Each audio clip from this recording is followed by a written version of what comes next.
Hello and welcome to Rambleland episode 20. Today we have a lovely fella called Ritwik. Now Ritwik is from Kolkata.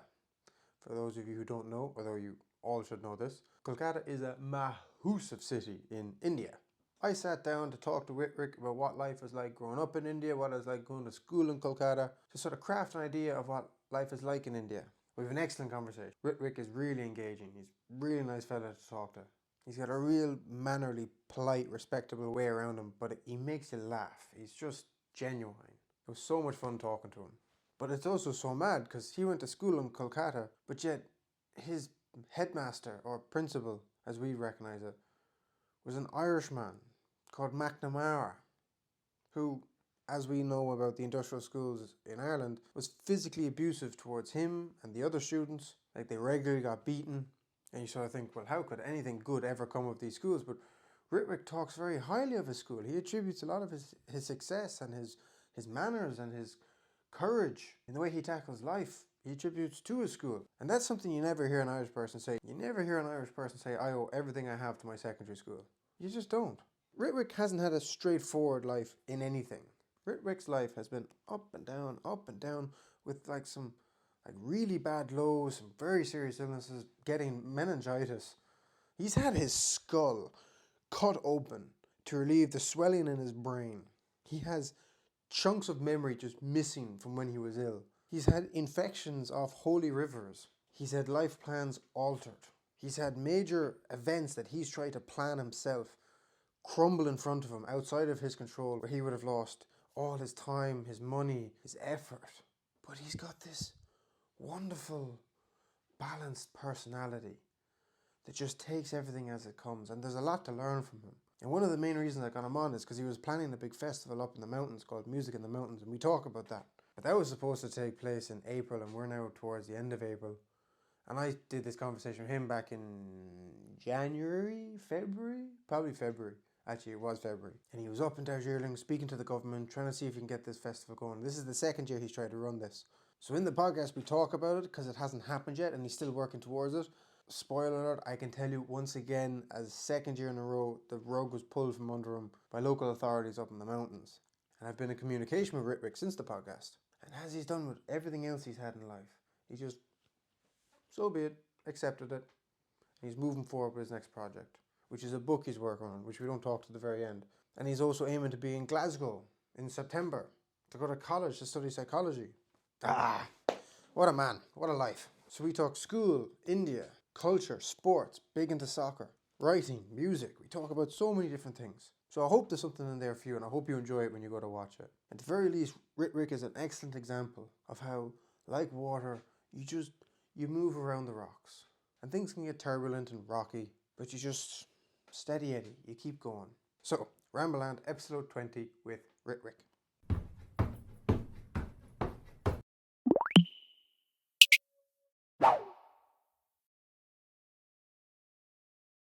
So, Ritwik, welcome to Rambleland. Thank you so much. You're very, very welcome. Thank you for agreeing to come on. So, just for a bit of context, excuse me, I met you last night for the first time. So either I'm crazy or you're crazy. But either Both? way, probably both. Both. Probably both. I think that's why we got on. Yeah. But yeah, so just to put a bit of context, half for me, half for the people watching. Who are you? Where are you from? I'm Ritwik. I'm from Calcutta. And I'm here because I'm trying to organize a music festival called Music in the Mountains. Okay. And I wanted to be in Bengal. Okay. And this, I think, is a great opportunity to unite Calcutta and the rest of Bengal music together. Okay. Is there a current division between, when you say unite, why are you using that word unite? Because people of Calcutta don't feel at home in the mountains. They treat it like they are tourists. Mm-hmm. And people from here also, they can't, because of the language barrier, they can't think of people from Calcutta, the Bengalis from Calcutta, as their own. So there is a divide, although there is no divide in the state. It's a part of one state.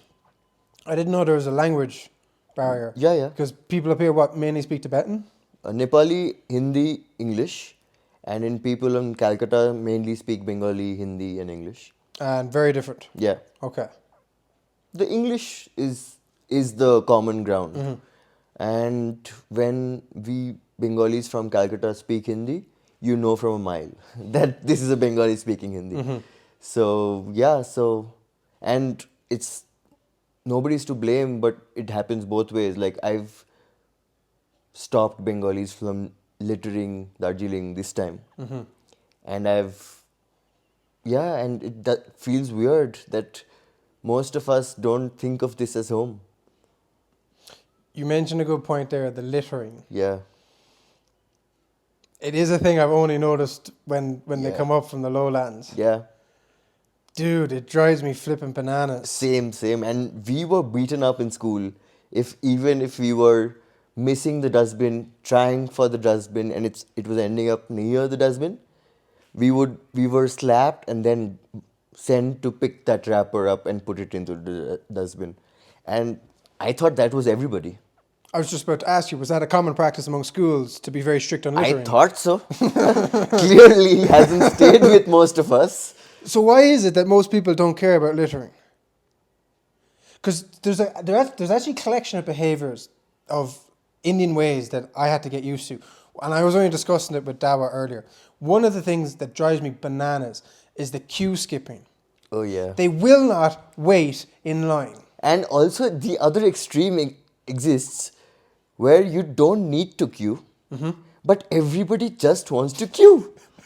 Like for example, yesterday, because it was a Sunday, there was a queue for a table at the Caventers. And I asked 3 people of the queue that, what are you waiting for? And they said, we want coffee. And in my head, there are 300 coffee places in that vicinity. But they just wanted to queue. They just wanted to queue. And then when they're supposed to queue, they don't want to queue. Well, that's, yes, okay, because it's that supposed to queue and they don't queue. It does something visceral inside of me. It makes me so angry. Yesterday, or this morning, I was picking up some treats in the sweet place down below. Three occasions I got skipped. I'm sorry. And I'm trying, you see, because I'm also nervous about like being rude and like being an obnoxious tourist, because maybe like that's the way it's done around here, and I'm the one getting all about, excuse me, you're supposed to queue. And they're just like, oh, this flipping white man, like being such a white man. So I just quietly just stand there, and actually in the bazaar down the road that we do go shopping at, one of the things I like about it, because people will just, they don't care, they'll just in front of you and just put their stuff up in the till. And again, I'm trying to be polite, but the people working the tills see it, so they make sure I get served. I'm like, excellent. Today, the man who was running the sweet shop knew I was waiting and just kept serving the people that kept stepping in. Yeah. What am I supposed to say something? Should I say something? Excuse me? What if they don't speak English?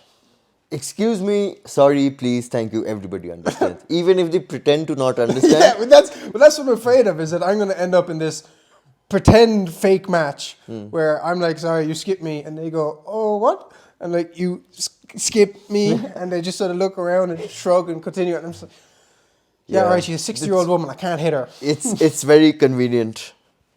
They fully well know what they're doing. So they're actually preying on the fact that I don't react. Yeah. So I've been taking advantage of this whole time. Maybe. I'm actually a beta male. And I'm actually a beta male. That hits me home, bro. Okay, right. don't worry, you'll get used to it. I'm here 3 months. I'm not used to it. It's still 3 months is nothing, Tim. Come on. I suppose that is true. So the littering as well, it's just a cultural thing. It's just a disregard. Because it is actually a big problem in India, all over India. It's carelessness. It's not being present in the moment when that action is being done. It's become reflex because they've never been asked to stop, or they've never been fined for it, or they've never been screamed at for it. So what? I pay tax. from the tax money, sweepers come and pick this up. They're supposed to though, but they don't. A lot of the places there's no actual municipality controlling the litter problem. Yeah. Now a lot of vendors and stuff will take their stuff with them and they will do their best to clean Yeah. up.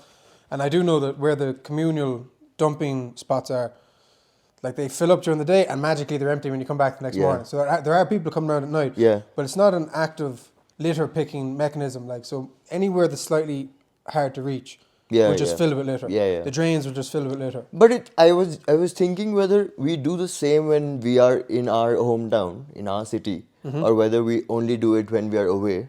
We do it as badly as here in our hometown.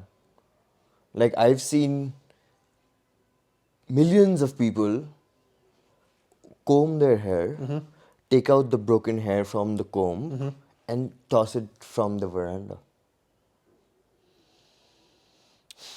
I've more of an issue with plastic wrapping being tossed from the veranda. Everything. I'm just saying Yeah. hair because that's the image that came to my head. Okay. Grandmothers combing their hair in the evening. That And just- yeah. But they do it with all their rubbish, man. As soon as they're finished with any item, it's just, Yeah. they don't even look. It's just a bang. And I hear what you mean about reflex. Yeah, yeah. It's become they've conditioned themselves to think that's okay. But it's a massive issue, like in your rivers, in the rivers flooding into the Everywhere. ocean. Landfills everywhere. Man, There's plastic. Like Mumbai, when you see the ocean in Mumbai, it's terrible. Yeah. Come see the rivers in Calcutta. Doesn't I've look been like to it. Calcutta, yeah. It's not pretty. Ganga almost killed me. What almost killed you? Ganga. Ganga, the river. River. Oh, I got that infection from the Ganga. That's a wild story. Yeah. Tell that one actually just very briefly, sorry, because that's a funny story. So, So I was at the river bank, uh-huh. and this river bank is special on this day. This day is called Mahalaya, and this is 5 days before Durga Puja starts. That's the day. What's the what? The Durga Puja. What's that? Durga Puja is the Bengali festival. Like it's a 5 day long festival. Okay. When the story behind it is Durga, this is the earth is her paternal house. Okay. And she lives in heaven with her husband Shiva and comes to visit her parents and her family and her people for 7 days. And that starts with Mahalaya. Okay. That's the day when all the idols are revealed on that day. So it starts early morning with some rituals, and it's beautiful on the ghats because there are a lot of people at the ghats wearing very colorful clothes in usually a misty morning on the riverbanks with the sun. What time of the year? October, usually, yeah, autumn. And I was I was second year of college, and I was up till 4:30 a.m. and somebody called and said, "I'm going to take pictures. Do you want to come?" And I said, "Sure." And I reached and I took some pictures and then I slipped and I got a cut on my knee. And well, I was in front of River Ganga, which is supposed to be holy. So I took some of that water and dressed my wound. And in 4 days, I was as yellow as the Simpsons. Yeah. Crazy. And even after I reached the hospital, a friend came and saw me. And she told me, "You're just like Simpsons, yellow and happy." I'm like, "Happy? I'm in a hospital." And she was like, "No, you look happy." And so what was the condition that you got? What was the sickness? Leptospirosis, and that happens to 1 in 10 to the power of 6 million people. So that's 1 in every million. Whoa. Yeah. And what were the symptoms? My liver and my kidney had shut down. So I couldn't pee and I was yellow. That's it. Only that much. And how long did it take you to recover from that? I was in the hospital for 20 days, 10th October to 30th October, 2011. And you had a big stint in the hospital as well with meningitis. Yes, 10 years, exactly 10 years from there, 2020, October again. Something about Octobers. I don't know. October, I don't remember because that's a part of the memory I don't have. I first went to Fortis. There's a hospital in Calcutta. And they almost killed me because the doctor I was under, I wish I remembered his name, but I don't. And he thought that it was a good time for him to take a vacation with me among other critical patients under his care. And that night, out of all the nights my body could have chosen, it chose to have a convulsion that night. And when I was having these convulsions, I could be sitting here in Darjeeling and be telling you that I'm in the Sahara Desert. Wow. And there's a camel right there walking, and I'd be able to describe entirely, like it's a entirely out of body. It's a weird, I don't know what this is. Wow. So I had one of those, and all I've been told is I was standing on top of my, like on my bed, and was being very happy. So the sister got nervous, called my doctor who was out of station, and he said, stop the steroids. And I was on 80 mg of steroids. And the moment they stopped it, within 6 hours, my left side was down. So, yeah, so then, I don't know, some luck, something played for my favor, and my aunt and uncle, who were both doctors, they'd gone to visit their son in Scotland, and they came back that day, the day I had gotten paralyzed. They came and saw me, and they said, we are shifting this patient out. And thankfully, Fortis didn't make it more difficult for the family, and they agreed to do all the paperwork. But even then, we didn't know where they were taking me next. In the meantime, when all of that was being done, my mother got a phone call from a colleague in her school, where she was told that there's this very good doctor at this hospital called Institute of Neurosciences, Kolkata, and the doctor's name is Eugene Ryan. And the person who called my mother said, ma'am, just it's worth a shot because my sister had some neurological problem, and this doctor made a miracle and she's fine. Like, she's living a fully functional life. So I'll put you in touch, just take Ritwik and go there. And yeah, and he fixed me. Wow. He put a team together of 5 doctors, observed me for 3 days, operated on my skull, on my brain, and I was fine on the 4th day. Wow. So opened your skull, went in, did a procedure. Yeah. Dr. Pradhan was a surgeon, and Dr. Jayanturai was the neuro. Wow. Yeah. Cheers to them. Cheers to them, bro. Cheers. Cheers to them. So how long in total were you in the hospital for? All in all,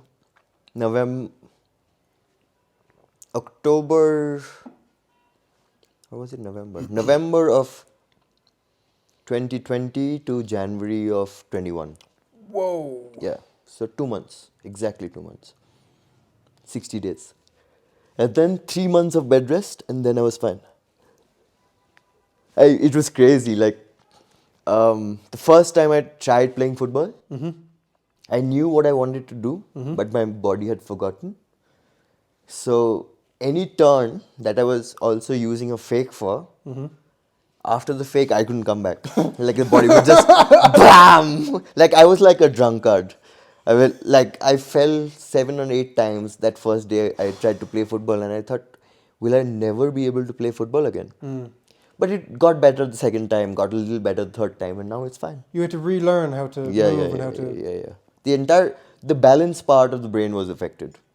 So I was walking like a drunkard, even without alcohol. With no alcohol. Yeah. And how long before 100% back to normal? I think, by February I was almost 100%. But I was advised 3 months of bed rest. So, like a good patient, I stayed in bed. Not in bed, but indoors. Didn't leave the house. Only went to the terrace, which is 2 floors up, but it felt like I was climbing Mount Everest. Anyway, so the first time I ever went out, I went to a friend's house, which is not very far from my house, 10 minutes from my house, but it took me much longer because I told myself, you walked it before many times. You can take your time, but you'll walk it. You will didn't not. forget how to get there, did you? Huh? Did you forget how to get to your friend's No, house? no, no. Okay. Nothing. I'd forgotten nothing except those 8, 9 months of memory. Yeah. Yeah, 8, 9 months. Nothing. Dude. Almost nothing. Yeah. So how long, what do you mean it took you so long to get to your friend's house? Uh, Because you had to go so slowly. yeah. Okay. Like I was I was out of breath very quickly because my body has forgotten that I was such a outdoor person. Like that, those 5 months. And before that, there was COVID. So anyway, we were living very sedentary Yeah, lives. 2020, sure. Yeah. So the first wave of COVID was when I probably already had the meningitis. I just thought it was fever. And I was constantly getting tested for COVID and results were coming as negative. You never had it. Never had it. I must have had 50 plus COVID tests and it's all negative. So I finally gave up. I was like, I do not have COVID. I'm not sticking that thing up my nose ever again. But then I was in the hospital. So tell me a little bit what it's like growing up in Calcutta. Oh, it's the best. My school. So I went to the school called St. Joseph's. And we had an Irish man for principal. Neville McNamara. Yeah. You had an Irish teacher, an Irish principal, Yeah. called Neville McNamara, And in Calcutta. yeah. And he joined, his first batch of new students was us. And his last batch of students were us. Wow. So the year we left, he also left. Wow. And the year we joined, he joined. It was just meant to be. You broke him. No, He had you every year. He couldn't hack it I think anymore. he saw that he'd made us in whatever we are. Yeah. We owe, at least I owe everything to my school. Like almost. Yeah. Like, That's something you won't hear many Irish people say. really? Yeah, you won't hear Irish people congratulating their school. Yeah. Yeah. But that's one thing that I have to give to St. Joseph's College. It's called St. Joseph's College. But it was only till 11, 12. And we had 11, 12 years of age. class KG to class 12. AD to class 12. Yeah. And what ages does that encompass? 5 plus to 18. Oh, so 13. year 12 is finished. Okay. Yeah. But it was called college because we had very good, and it's a very old school, and we had very good laboratories. So one of the biggest science colleges in Calcutta, Shibpur, used our laboratories for their examinations. Wow. Which is why we were awarded the college tag. That's when it became St. Joseph's College. Okay. Yeah. But we had a very intensive extracurricular calendar. So we had everything from public speaking to sports to quizzing to acting to music to everything. Wow. Like Outside of the classroom. Yeah. These were all inter-house activities. And were you boarding? Were you staying over No, in the school? no. You were coming and Yeah, going. yeah. What time you come in the morning? What time do you leave? 8 was start, 2 o'clock was when we were finishing. And 6. all the extracurricular took place then between 2 and... No, between. While school was on, everything was Wow. scheduled. 5 to 12 were divided into houses. Red, blue, green, yellow. Wait a minute. You mean 2 in the morning? No. So 8 a.m. in the To morning. 2 p.m. To 2 p.m. Yeah. And classes and extracurricular activities, everything was happening. How could you have them all? How many days a week you go into school? 5. And it's 8 to 2, 5 days a week. Yeah. And you got all those extra things done on top of your normal studies. Yeah, absolutely, yeah.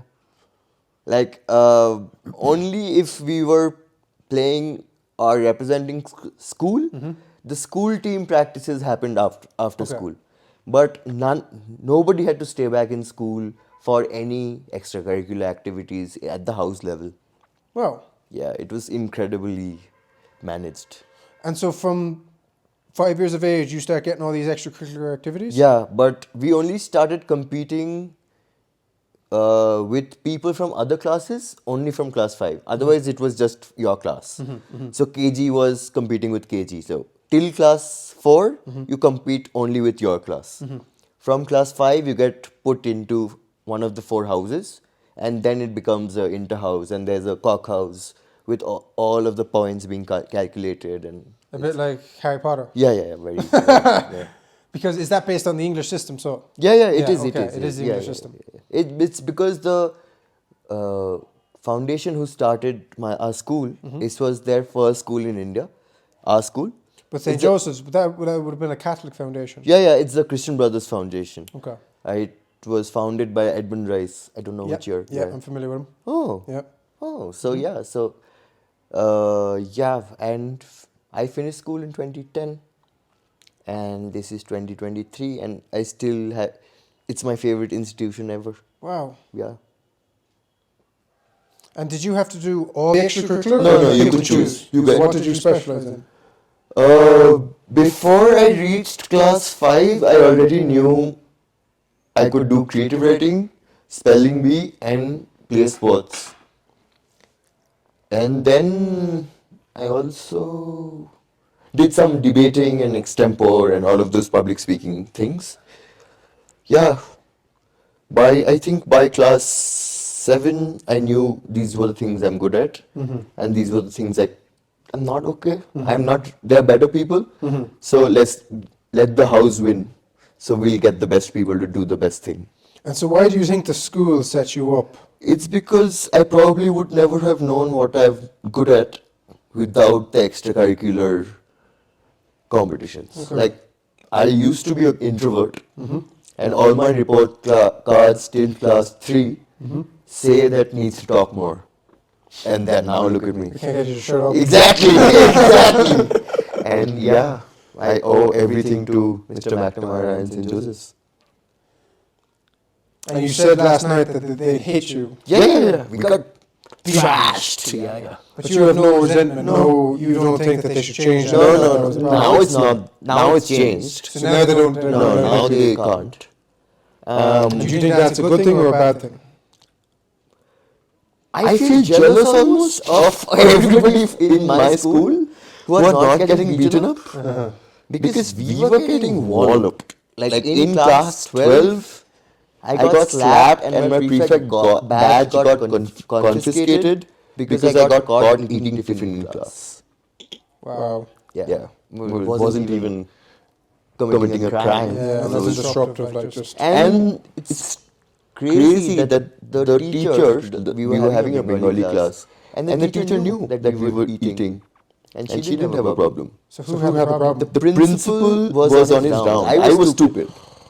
I got caught by him. And so I still remember that scene very well. I was sitting, the window was here, and I'm sitting here, and there's a guy here who told me Mac is on his round. So I said, move to the left. And I'm guarding the enough side. So that the principal can't see my top of the desk. Yeah. And before I could react, I realized it was already there. So I had two things on top of my desk which weren't supposed to be there. One was a slam book. What's a slam book? It's like a diary with prompts. You like to be known as. Like slam poetry. Yeah. But it was a information book, but in a fun way. Like we were all finishing school, so everybody was getting the entire class to fill up This the is slam class book. 12. Class 12. That means you're 18. Yeah, 17. 17. I finished school when I was 17. Yeah. So I had to remove one of them. I had the time to either remove my slam book or my tiffin box. I probably should have kept my slam book and removed my tiffin. Because you were in class 12, that probably would have gotten me into less trouble. Yeah.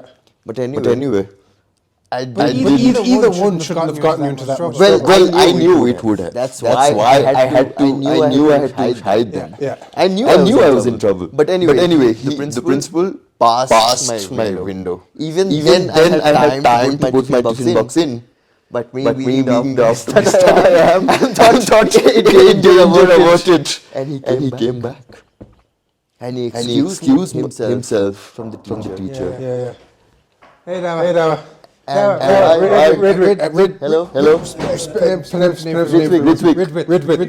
Ritwik. He's the gentleman running the music. Attempted to run the music festival.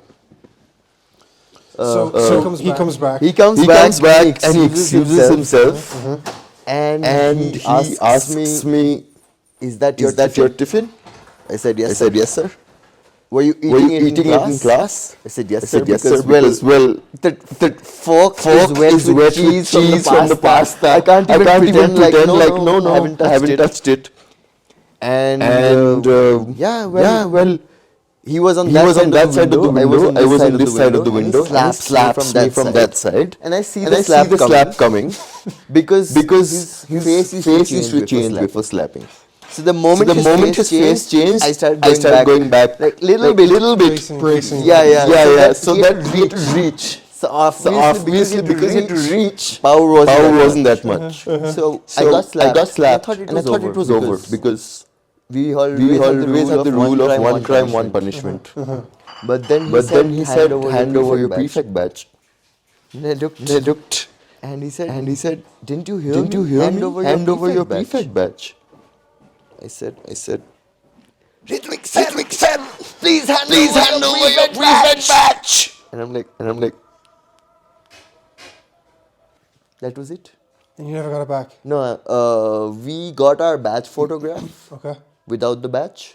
Next day we got the badge back. And how did losing the prefect badge affect you then? Actually, it was more prestige and honor that because you're a prefect, you have to set examples for others to follow. And being a prefect, if you're flouting rules, then you can't be a prefect. That was the principle behind it. It's fair. Yeah, it's completely fair. I hear it. So do you think school taught you a measure of respect? And responsibility. Okay. Yeah. And I stopped doing any prefect duties. After that? Yeah. I was like, I don't have a badge. Why am I bothering? Like, yeah. Break out the tiffin, boys! Yeah. And in the morning, we were supposed to do gate duty to control the traffic in front of the school gate. And I was not playing football and doing that duty for 7 months. And now my badge wasn't there. Football's I said, fuck you to duty. And I was playing football. And the principal saw it. He saw the fact that I wasn't doing my duty. So one day at break time, he was like, come to my office, please. I was like, yes. And I went and I entered and he said, you're not doing any work. I said, sir, what work? Your prefect work? I said, sir, I don't have a badge. So I'm not a prefect at the moment. Don't act too smart. Do you have anything else to say for yourself? I says, yes, sir, I do. And I said, sir, all our school lives, it was one crime, one punishment. I had one crime, I got 2 punishments. So I don't think it was fair. And he said, get out of here. And I said, okay. And I left and badge photo happened. I wasn't wearing my badge. I hadn't gotten back. And then 2 days after the badge photograph, he came and gave it to me, like a new Blue House prefect badge. And I put it on. And I was like, okay, but what a idiot thing to do, because the badge photo is done and we'll never have a photo with our prefect badge. But then he sort of made it up because he gave me a surprise award at the end of the year, where he gave me the Frank and Candid Student of the Year award. And it was the first time in the school history that award's ever been given.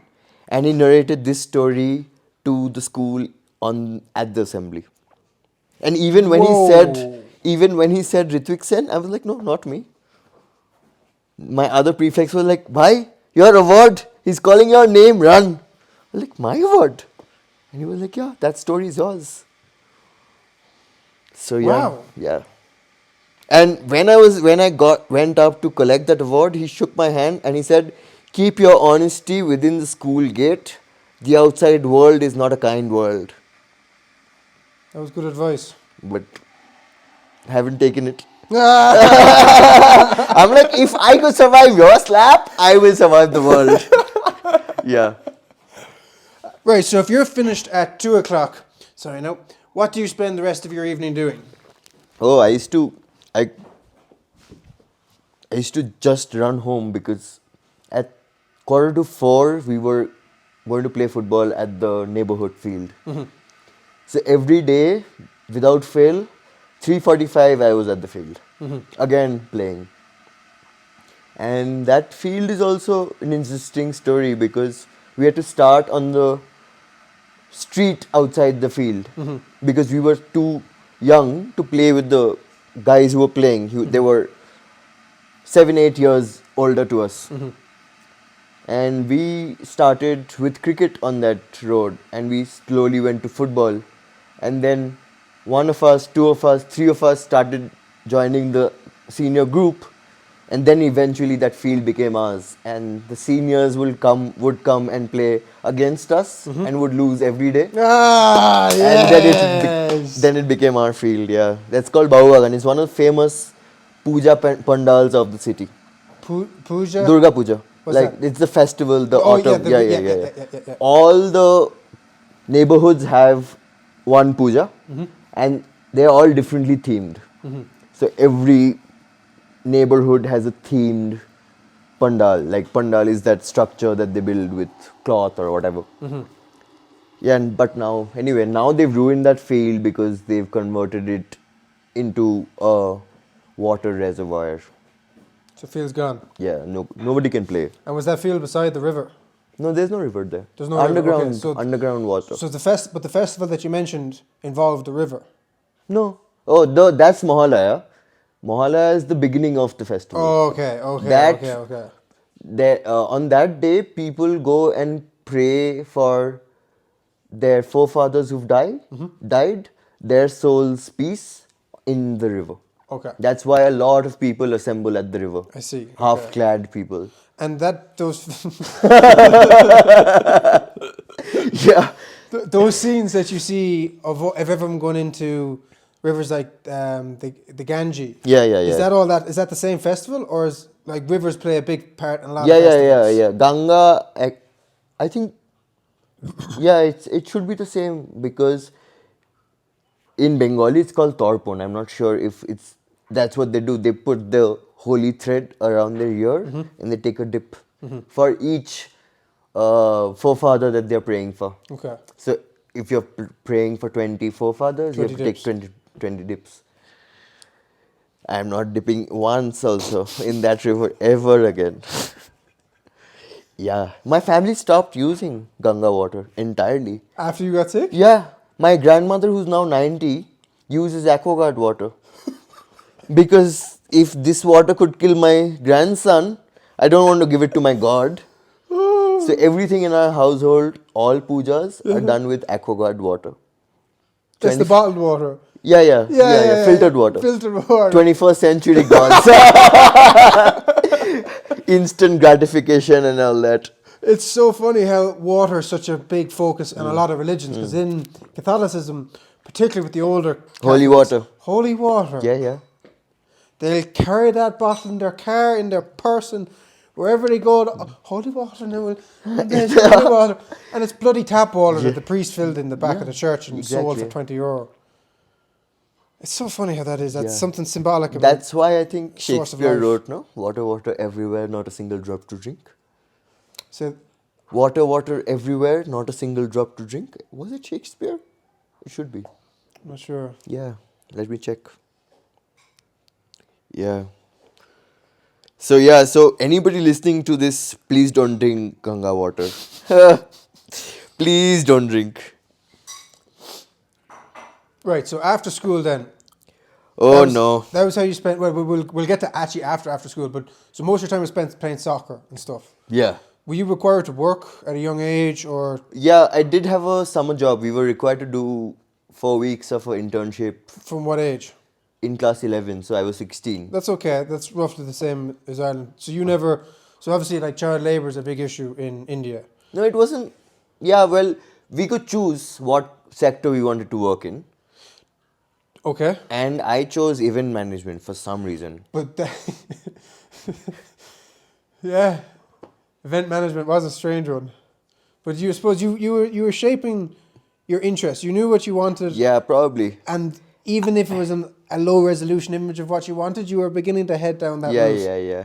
Because now look at you 10 years later and it's what you're doing. The other dream that has always been there with me since I was 5, 6, 7 was I want to work with Manchester United one day. Shout out Manchester United, you have a new boy. Yeah, and again, I was reading about stories about Sir Alex being very strict, and I was being taught by Mr. McNamara. You could draw parallels between the two. Interesting.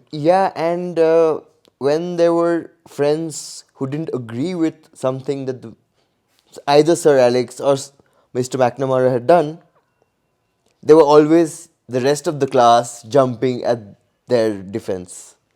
Like, even if it was one student got caught bunking school, and he didn't think this true.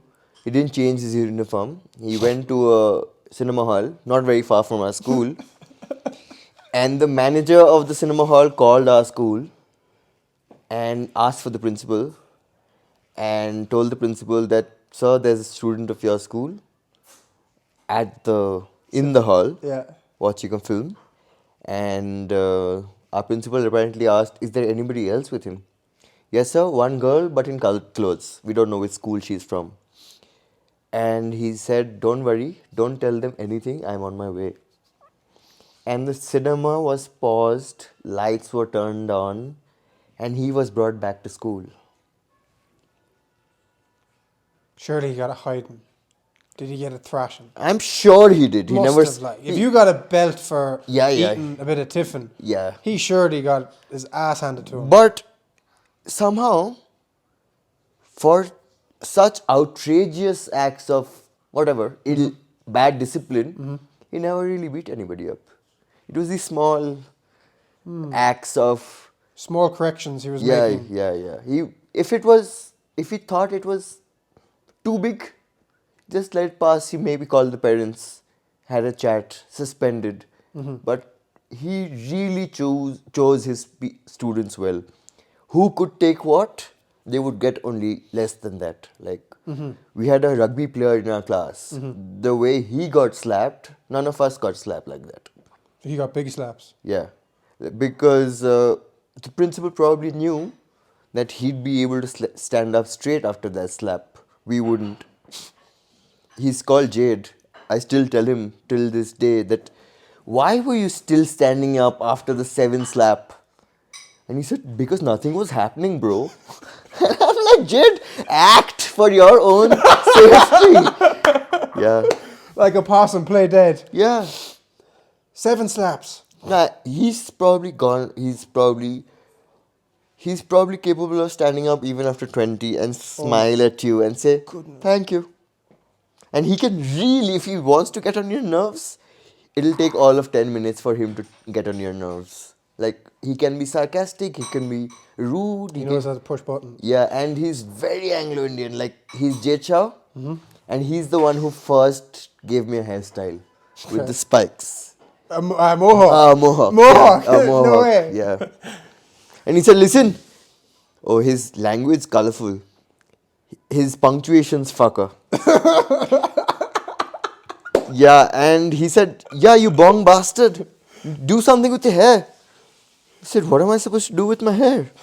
He said, come here, I'll do something with your hair. And he took that much of gel and he spiked my hair up. Go, now you look like a man, go. I'm like, wow, Jade. Yeah, good guy. Taking all the slaps as well, what it is it's an act of defiance as well, in and of itself. Yeah. Coming back after multiple slaps, it's just like, you can't touch me. Yeah. Because there's only so many, as an adult, there's only so much you can hit a kid before you're like, I have to stop. Yeah. If you call up Jade now, he got early onset dementia because of all the bangs. Nothing will happen to Jade. He's Jade. Do you still talk to him? Yeah. What's he doing now? He's working with this. He's leading a team of call center executive. Like, he's the boss. Okay. Yeah. So tell me, when you finished up school, what did you get up to? I wanted to do mass communication on English or English, but because I was in a Bengali middle class family, I had to sit for this examination called joint entrance examination because I was also doing science. And unfortunately, I got a rank in that examination. What does that mean? Like, it's a state exam. Yeah. So there are at least, I don't know, 5 lakh students appearing for that exam. And this for is, people that don't know lecture, that's about 500,000. yeah. Yeah. Yeah, and this is for the ranking will get you your private engineering college. Okay. Only the top maybe 5,000 would get into the state run colleges. The rest would all have to wait for what seats were empty in what college, and then we have this thing called counseling. Yeah. And my rank was so shabby that I always knew that if I had to do it, I'd do it. But I wanted to go to a better college than a better course. Because my reasoning was, if it's a better college, then the opportunities will be better. Yeah. Which was bullshit. So I remember my mother's, who's now a school principal, went with me to ensure that I wouldn't bunk my counseling. And This is like guidance counselling. yeah. And when I had to choose, there were only 2 colleges I was considering. One was called Heritage Institute of Technology, and they had seats in the biotechnology department. Excuse me. And I was like, I can't do biotechnology because I hadn't done bio in 11 and 12. So I was like, then Techno India, that was the other one. And yeah, I joined in food technology. And it was such a culture shock. First week, I wished a professor who looked very senior the time of the day near the library. I still remember where it was. And he looked at me and he said, come here. I went up to him and he said, do you know what is your name, what department, all of that? And he said, do you know something? I've been in this college for 30 years and you're the first student to wish me the time of the day. And when you say wish the time of day, you mean like Good have morning, a good day? good afternoon, whatever. Wow. And I said, sir, I'm sorry, but in our school, we were beaten up if we didn't wish the time of the day. So I am conditioned to wish you the time of the day. Even if I don't want to, it'll come out of me. So he said, that's a great habit, don't let it lose go. it. And then, as luck would have it, I started emceeing the fest in my first year of college. What's the fest? It's a cultural program, like with different colleges coming to participate. It's a competition. All colleges host their own fest. Yeah. And till the batch before, there was a rule made by the seniors that no first year can be the MC. Because it's a Prize position. prized position. But then 2 seniors, one Shomikda and one's Dodo, and one Professor Rupa ma'am fought for me. Why? I don't know. How did you get to know these seniors and the professor? No, I went for an audition Okay. to be the MC, and the entire selection committee said you will be MC. And what was the competition? What did it involve?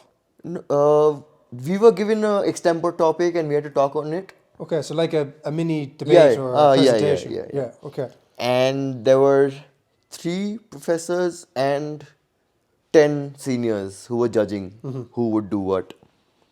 And so there was still, like, even till the night before the fest, there were rumors that because I'm a first year, I wouldn't be allowed on stage.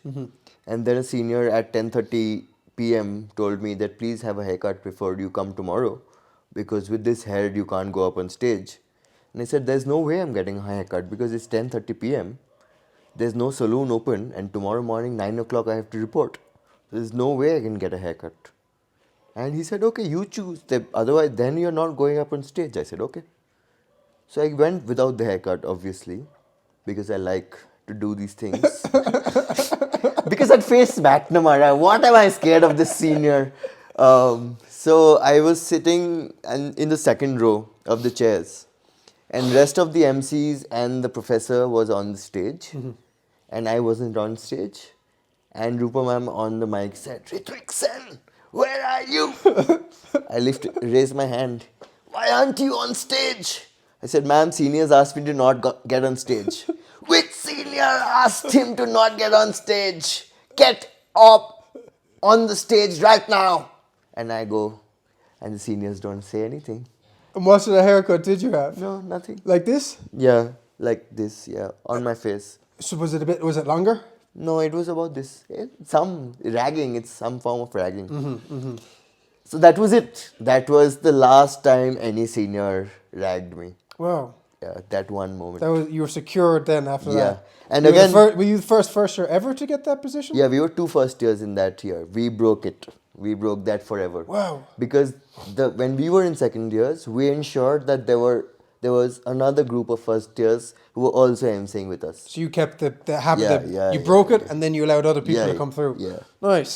And then Paved the way. Yeah, and then from second Trendsetter. year, I found my debate partner in the first year also, who also was emceeing. Yeah. So then Shomdat and I debated till I finished college together. And we have a decent record. I think we've not won only 2 of the 12 debates we've done together. So you have 10 to 2. Yeah. That's a good record. Very good record, yeah. And is that on a national scale? No, it's a Intervarsities. Yeah, Okay. Yeah. And like, who chooses the topics? Different Whatever. college, yeah. So you've debated on all different sorts of Yeah. topics. And it used to be really fun. Like, so she comes from a school that had a very different style of debating, and I come from a school with a very different style of debating, and we were in the same college team. So it was a weird mix. Like, she was the one who actually had the material, and she was talking facts, and I was just bullying other people. It was a great mix, yeah. So McNamara's influence came through in the debating school as well. It's Like just boom, boom, boom. Yeah. Boss your way around. I remembered there was one, I don't remember where it was. I think it was Bengal Institute of Technology where we'd gone. And when I was delivering my speech, I was hoping that one point nobody would pick. There was a mistake there, like a factual mistake or some mistake. And I was really praying, please don't pick on that for the rebuttal round.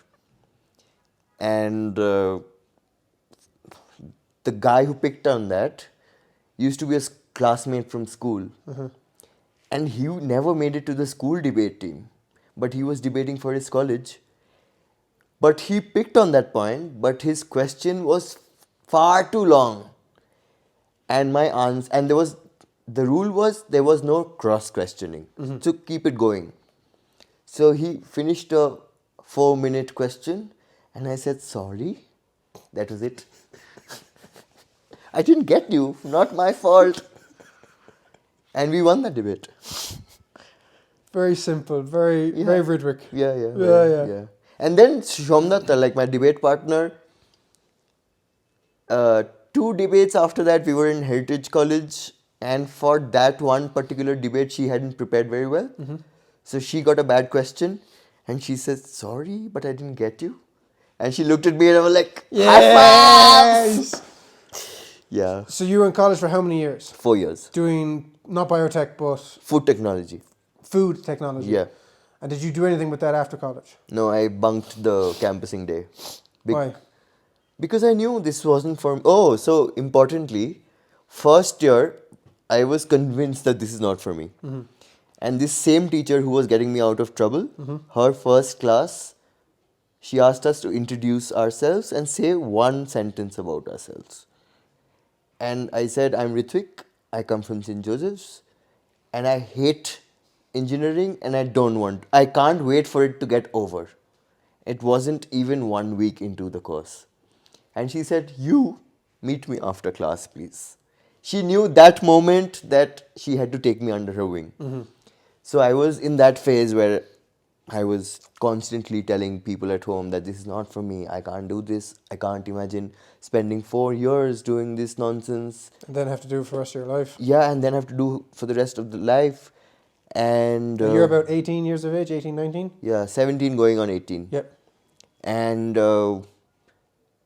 so my mum, who's a school teacher, agreed to let me sit for two entrance examinations of my choice when I was already in college. So I'd miss a year, but I'd at least do something I'd want to do. Yep. And I got through Symbiosis, which is in Pune, with mass communication. But in the interview round, from a group of 5, one person was going to get through. And the person who got through, I still remember her name, Sonal. She had zero 0.5 points more than I did. So she made it, she got through, and I felt terrible about it and whatever. And she quit the course eventually. She didn't complete it. And you were next up? No. No? Okay. I was, and between, so when I was dealing with that heartbreak that I didn't get through, I went to IIT Kharagpur, their fest, where I watched Indian Ocean live, and that's probably my first live concert alone, without adult supervision. And we were stoned out of our minds that day. Like that's also the day where I discovered what a plateau is. When you get high, then you go to a flat line. Yeah, no matter how much more. Yeah, exactly. Yeah. And I was listening to Indian Ocean play all my favorite songs. And then for some reason, the band got off stage, called our group to meet them. When you say group, were you in a band at this stage? No, as in I was traveling with a theatre group from Presidency and 2 of us from Techno India. So the other boy had to go somewhere else during the night because he wasn't allowed to stay outdoors at night. So yeah, he was staying at an uncle's house, but I was staying at the campus with these people I just met from Presidency. But the band called us backstage to meet them. And Indian Ocean's bassist, Rahul Ram, if you look at them, like I saw them, and he has white hair and white beard, and he plays the bass guitar, and he sings. So he looked like the wise man. So I went up to him and I said, "Sir, I'm doing engineering, but I hate every minute of it. I want to quit. What do I do?" And he, with a lot of intent, lot of honesty, looked at me and said, "Beta, degree ले लो, just son, take your degree. उसके बाद जो करना है करो. Do whatever you want after that." And I said, "Okay, what a very boring adult advice to give me." I was like, "Fine, man, sure." That's what anybody on the street would have told me. But I was like, but there must be something to it. So I Wikipedia'd him. Okay. And it turned out that he finished his BSc, MSc from an IIT Kanpur, did his first PhD from one of the Ivy League colleges, quit that, came back, did Narmada Bachao Andolan. Did what? This was a campaign about Narmada River. Okay. Where they were trying to save the river because it was drying up. Yeah. And then went back and did a PhD in industrial toxicology, which is very hi-fi chemistry, from Cornell. And finished it. So when he said, "Beta, degree le lo, uske baad jo karna hai karo," he was preaching what he practiced. So I was like, I have to finish engineering. Wow. Well done for Wikipedia then. Yeah. Because most people are like, stupid. Thank advice. God I Wikipedia'd him, and thank God that he chose us to tell, and he agreed to answer that question. He could have said, chhod do, or whatever, just quit it, or been a rock star about it. Yeah. And he wasn't. And in fact, after he told me that, the other entrance exam that I'd sat for, which was an English entrance exam for BA in English, I didn't even check their results because that had happened. Wow. Yeah, what a story. So you stuck out your degree, and you finished it, because I was waiting to come around, because what the situation you've described is something that's very common in Western countries and Ireland as well, is that, so you're asking 18-year-olds, 17, 18-year-olds, what are you going to do for the rest of your life? And back 40, 50 years ago, you had to get a job, and ideally a good job. And college was how you got a good job that paid well, and it was just, you stuck out a job long term. You didn't have to love it, but you had to get married, have a family, get a house, get a mortgage, do the basics, do it right. And then we're in a new age now where it's a combination of things where people want to actually enjoy what they do and choose and be picky about it. And on top of that, college doesn't always get you a good job anymore, because there's a bunch of degrees that only really make money for college and nothing else. And you end up with a piece of paper that costs you 50 grand. Yeah. And you're like, well, hire me. And McDonald's like, no, sorry, we're full. Exactly. So you hear a lot of young people saying, I hate what I do. People are starting this, 1 year of that, dropping in, dropping out, overall very miserable. And then that failure effect has a bad impact on them again, because they think they're bad at everything. Yeah. And it's that old adage of if you judge a fish and its ability to climb a tree, he'll go his entire life thinking he's stupid. Yeah. So you think, well, I failed college, that means I must be stupid, so I'll just go do an apprenticeship. Now, as it's coming around, apprenticeships are now back in business and very profitable long term, and we need electricians, plumbers, we need all the basics, and we're always going to need them. But it's always difficult to know when you hear a young person saying, I hate what I'm doing. Because there is two levels of advice. There's the rock star advice, there's drop out, man, go follow your heart. The cool advice. The cool advice, which is pretty much useless, really, when it comes down to it. Or the old school advice of just stick at it, get it done. And then do whatever you want. And then do. Yeah. And then go. Yeah. Because when you have the piece of paper, at least it shows you have commitment. You have a certain standard of education. You have a certain belief in yourself. And you don't need, just so you have a degree in food science or food technology, there's no reason why you can't go on and do a master's in a different subject altogether. Yeah, absolutely. Because all the other college needs to see is you have a degree of some form. Yeah. Yeah, all right, you've a bit of a switch here between this degree and this degree. Why are you moving to this degree? Well, I discovered in that degree that this is really where my interests lie. Okay, perfect. And you've got a better base than someone who never went to college. Or someone who's got a string of failures. Yeah. So it was good advice, and you took it. Yeah, absolutely. Took it with all my hands. Like he was cool to me, right? He's a bassist in a very good band, and he was also doing a lot of social work. So you admired him, you respected him. Yeah, I admired the human being as well as the musician. So that made a difference. I can't think of too many other people who could have given me that advice and I would have taken it this seriously. Yeah, and then I knew I had to stick it out for 4 years in college. Because were you still in first year when you met him?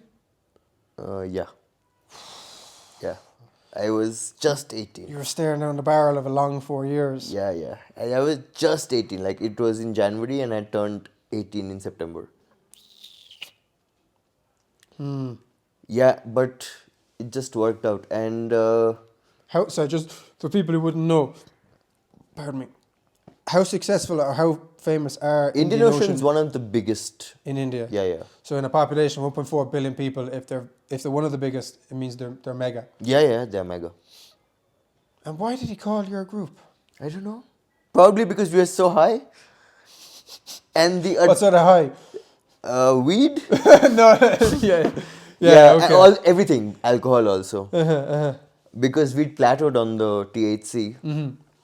Anyway, so then this was for end of first year.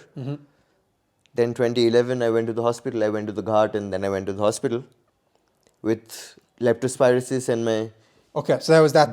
Yeah. It was in my second year. And some idiot from my friends group had told seniors that Ritwik's kidney, liver, heart, brain has stopped working. So when I actually went back to college in December, I couldn't believe it. People were looking at me like they were looking at a ghost. Like, how are you here? What are you doing here? Like, hello, just welcome me back normally. I am okay. And they were like, no, you weren't supposed to be alive. I said, well, I am.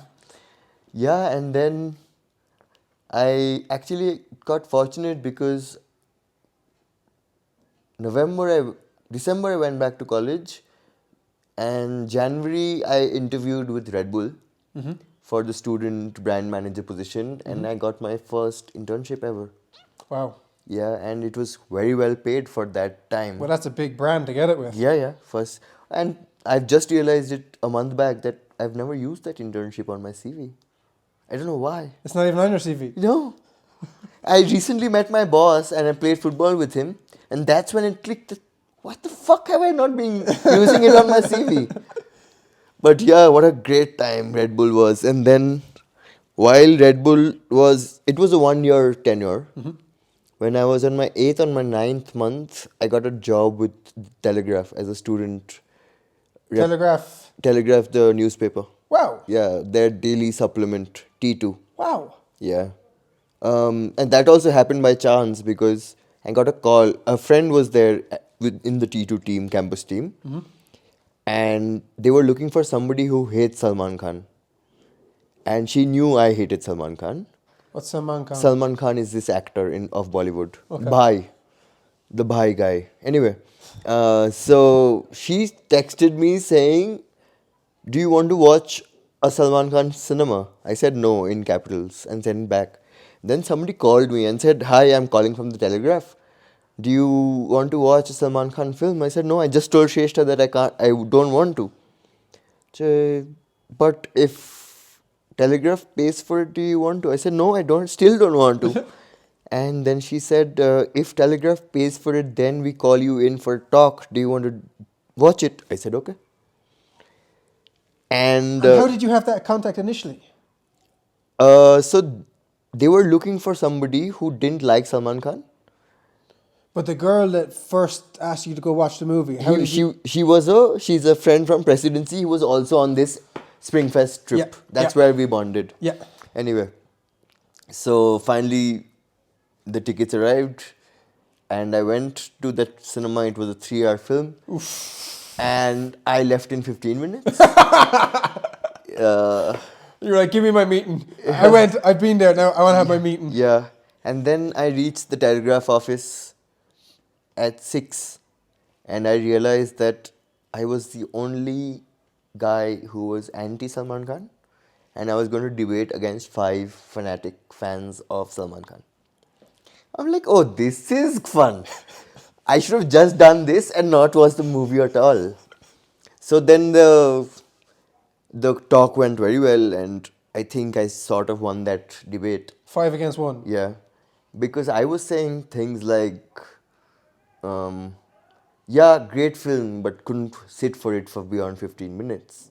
And they were saying, wah, again saying something like that, and they were going, whatever. And then Telegraph offered me a position from my campus as a campus reporter. Wow. Yeah, because of that talk. And that was a center spread on the daily supplement. And then I joined Telegraph and worked for a year. Again, another internship? Yeah. So 1-year internship. Yeah. So that's my second. So there was an overlap where I was doing both Red Bull and Telegraph. Those were the most drunk months of my life because so much money. What does a 18, 19-year-old do with so much money? Parties. Yeah. Parties. And so you're also trying to go to lectures, like go to college during this period? I'd given up. I was like, I cannot go to class. And I told people at home that I'm not going to class. But you're going to do the exams anyway? Yeah. But I'm going to college every day. Okay. But not ending up inside classrooms. Okay. There was one morning I'll never forget. This was very cold for Calcutta. But I somehow managed to reach in time for the first class, which was at 9 a.m. And something had happened inside my head. I was like, I will go to class. So I went to the classroom. The professor comes in and says, Ritwik, you're in class? What a surprise. And I look at everybody and I look at the teacher and said, ma'am. And she says, it's such a big surprise that you're in class and not at the tea stall. I said, ma'am, it's okay, I'm leaving. And I left. Yeah. And then I couldn't go to class anymore. And again, same professor. Any problem that I had, I used to go to her and say, ma'am, I'm done. I'm quitting. And she would be like, go down, drink a coffee, smoke a cigarette, I'll see what can be done. Come back tomorrow morning. And by tomorrow morning, it was all fixed. She was good to you. Yeah, and she was at some position that had some Power. Like power. a bit of a say. Yeah. So whenever, like at the end of every semester, attendance would be checked. So every attendance check, they would realize that Ritwik has not done any class. So before it went to the parents, there was a meeting in the staff, among the staff. And all of those meetings, Rupa ma'am stood up for me and said, I had sent him on for a debate. No way. Yeah. He was out No on way. official. She covered for you not being in class. Yeah. And I told her that I can't do class. And she said, you don't, it's okay. And is that because she knew you would pass anyway? Why did you think she took a liking to you? I don't know. Probably because I said that in the first class. Because you were honest. You were straight up. Again. And she respected you for that. Like, Again, honesty. Honesty, yeah. So you must have had a reasonable level of intelligence, though, because you still passed all your exams. Except one paper. Okay. Yeah. Wait, did you get your degree? Yeah. Yeah, you got your degree. Yeah. So, like, for 3 years, you didn't really attend classes. So that's what I say, that in 8 semesters of college, I probably haven't studied for 8 weeks. And we were in that department. All the other engineering departments had something called the organizer, which was a collection of the last 10 years question papers and their answers. But we didn't have it because we were a new department. There was no history for it. Yeah. There was no, and we had to go through textbooks and notes. But notes I don't have. Because you weren't in the class. Because I was not in the class, but I had great classmates who always kept notes for me and gave me Xerox copies. So you're a parasite. Yeah. You lived off the back of everyone else. 3 days before exam, I got notes. Cram. Yeah. Was there modafinil or Adderall used in study times? No. Okay. Nothing. Because that's actually a big thing in Irish campuses, is study drugs. And where most of them come from is India. Oh. Yeah. India produces, obviously, well, this is on a side note, India is a massive pharmaceutical industry. And like dirt cheap. Like, I couldn't get my head around the price differences between Ireland and here.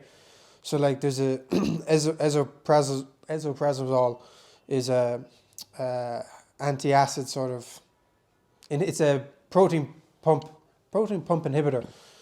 Reduces the amount of stomach acid you produce to reduce the effects of heartburn. So in Ireland, that was on prescription only up until a few years ago, and it came out under a brand name Nexium. So it sells at €1 tablet, which is about 100 rupee. So even when the generic version came out, the generic version was €12 for a box of 14. So it was just a few cents under A euro. So here, the same drug. So the comparison is roughly about, so €1 would be about 88 rupees at the minute, give or take. So I can get 15 tablets For 88 rupees? for 100 rupees. Oh. So I can get 15 for about €1.20. Like, I have literally sat my wife down and been like, right, we've all these presents and clothes we need to bring back, but if we buy another suitcase, we can stock that baby of every drug that we could possibly imagine legally and just redistribute it. Yeah. And I think one of this again, I'm still on a tangent here, but this one really made me angry. And I think what a big part of it is the insurance industry in Ireland it's got the whole country by the throat. And for car crashes, for public liability claims, for health insurance, for at every opportunity that insurance is involved, it just by 10 the price. Yeah. And when you actually see what it should cost versus what it does cost. Yeah, and they must be getting it for almost this rate. If not less. Yeah, because they are probably getting for less because wholesale. Yeah. Because they're literally packaging it, producing, packaging, manufacturing in the one site, and then just I can't. It's just The extortion. pharma It's pharma extortionate. industry all over has its problems. Like the Big pharma's. big pharma in India will probably try and stop legalization of marijuana in the country.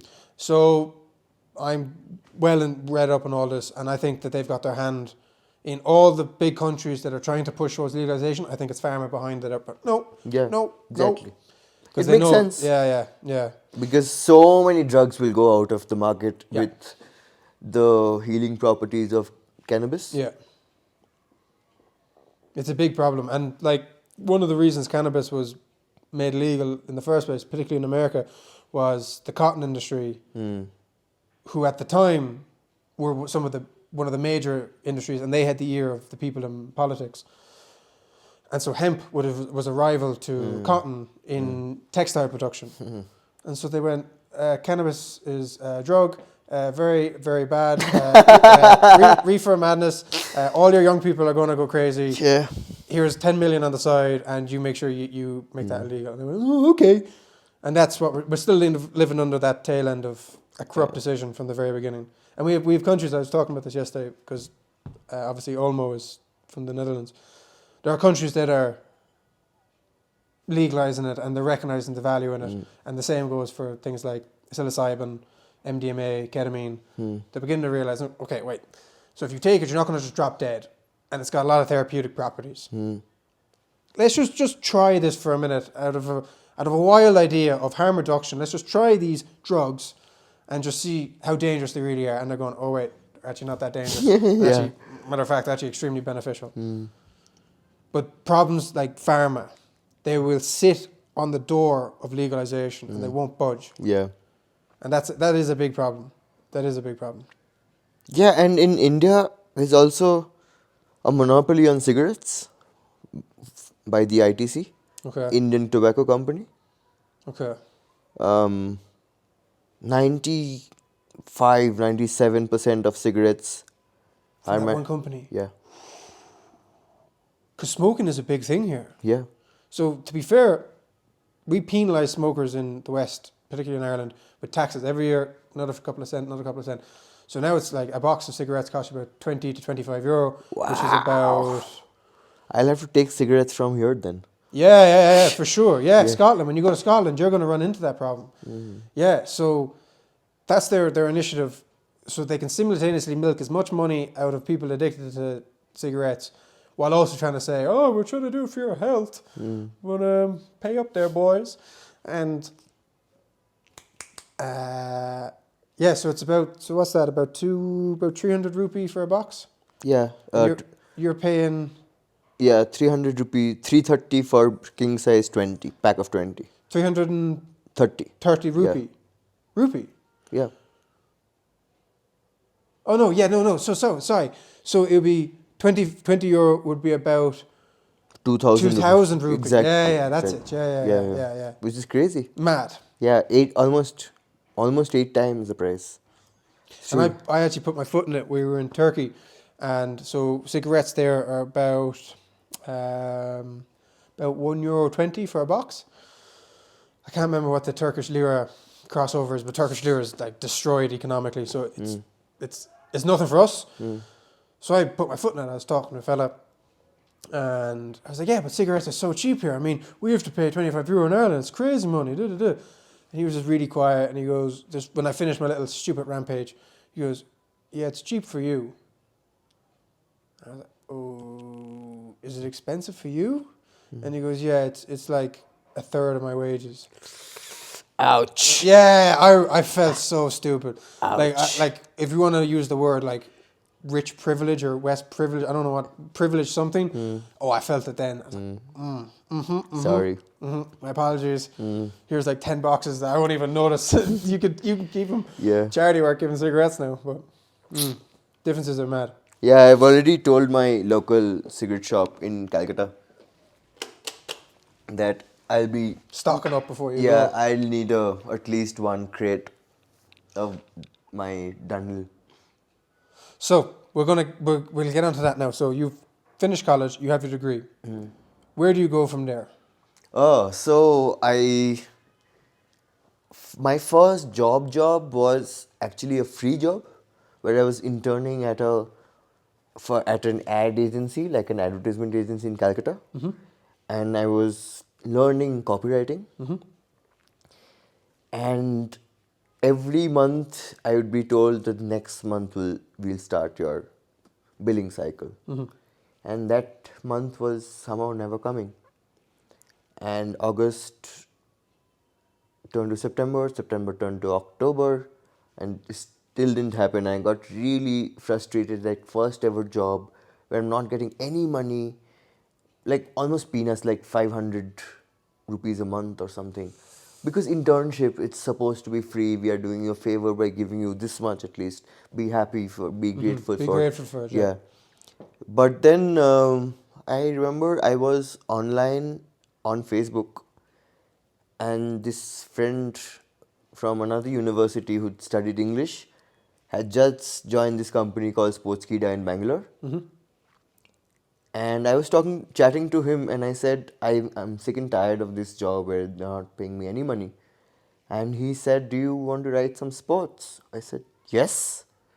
He said, do you want to come to Bangalore? I said, yes. Do you want to work with Sportskida? I was like, yes. Okay, just send your CV to this email ID and somebody will get in touch. And the next month I was in Bangalore. Doing what? Writing? Sports writing. Wow. Writing sports news for Sportskida. Yeah. But we were the first night shift. So we'd get into office by 9:30 at night and leave office at 6:30. Graveyard shift. Yeah. But good fun because nobody else would be in office other than the night shift people. And we had to post one link to an article every 15 minutes till 12 a.m. And then it became more relaxed, 30 minutes, 45 minutes, 1 hour. You actually had a quota. Yeah. That you had No, it wasn't a quota, but the Sportskida page had to have a post. So it had to be one of the three. Okay. We were 3 people. So there were times when there had to be one WWE article going up because that was the peak hour for that audience. And I'd not watched any WWE since I was in class 6 or 7. WWE is...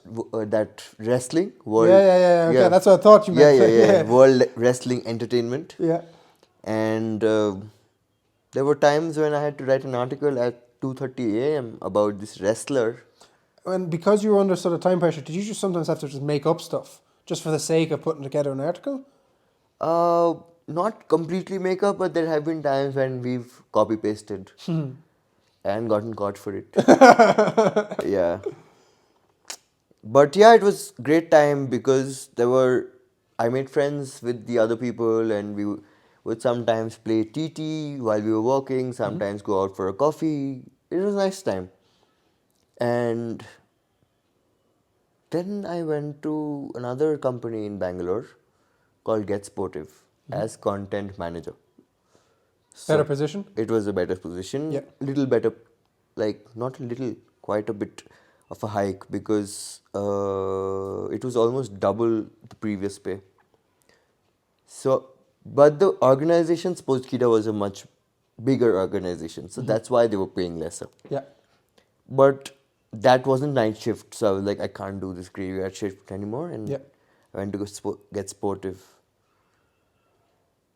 Oh wow, so much time. Then from Get Sportive, I think I went to Delhi. This was in Bangalore. And then I got a job in Delhi with this independent agency called Lean Hippo Marketers. Very small team, one copywriter. I was the only copywriter. 2 design people, 2 account managers, 2 bosses. That was it. Like a total team size of 7 or 8 people.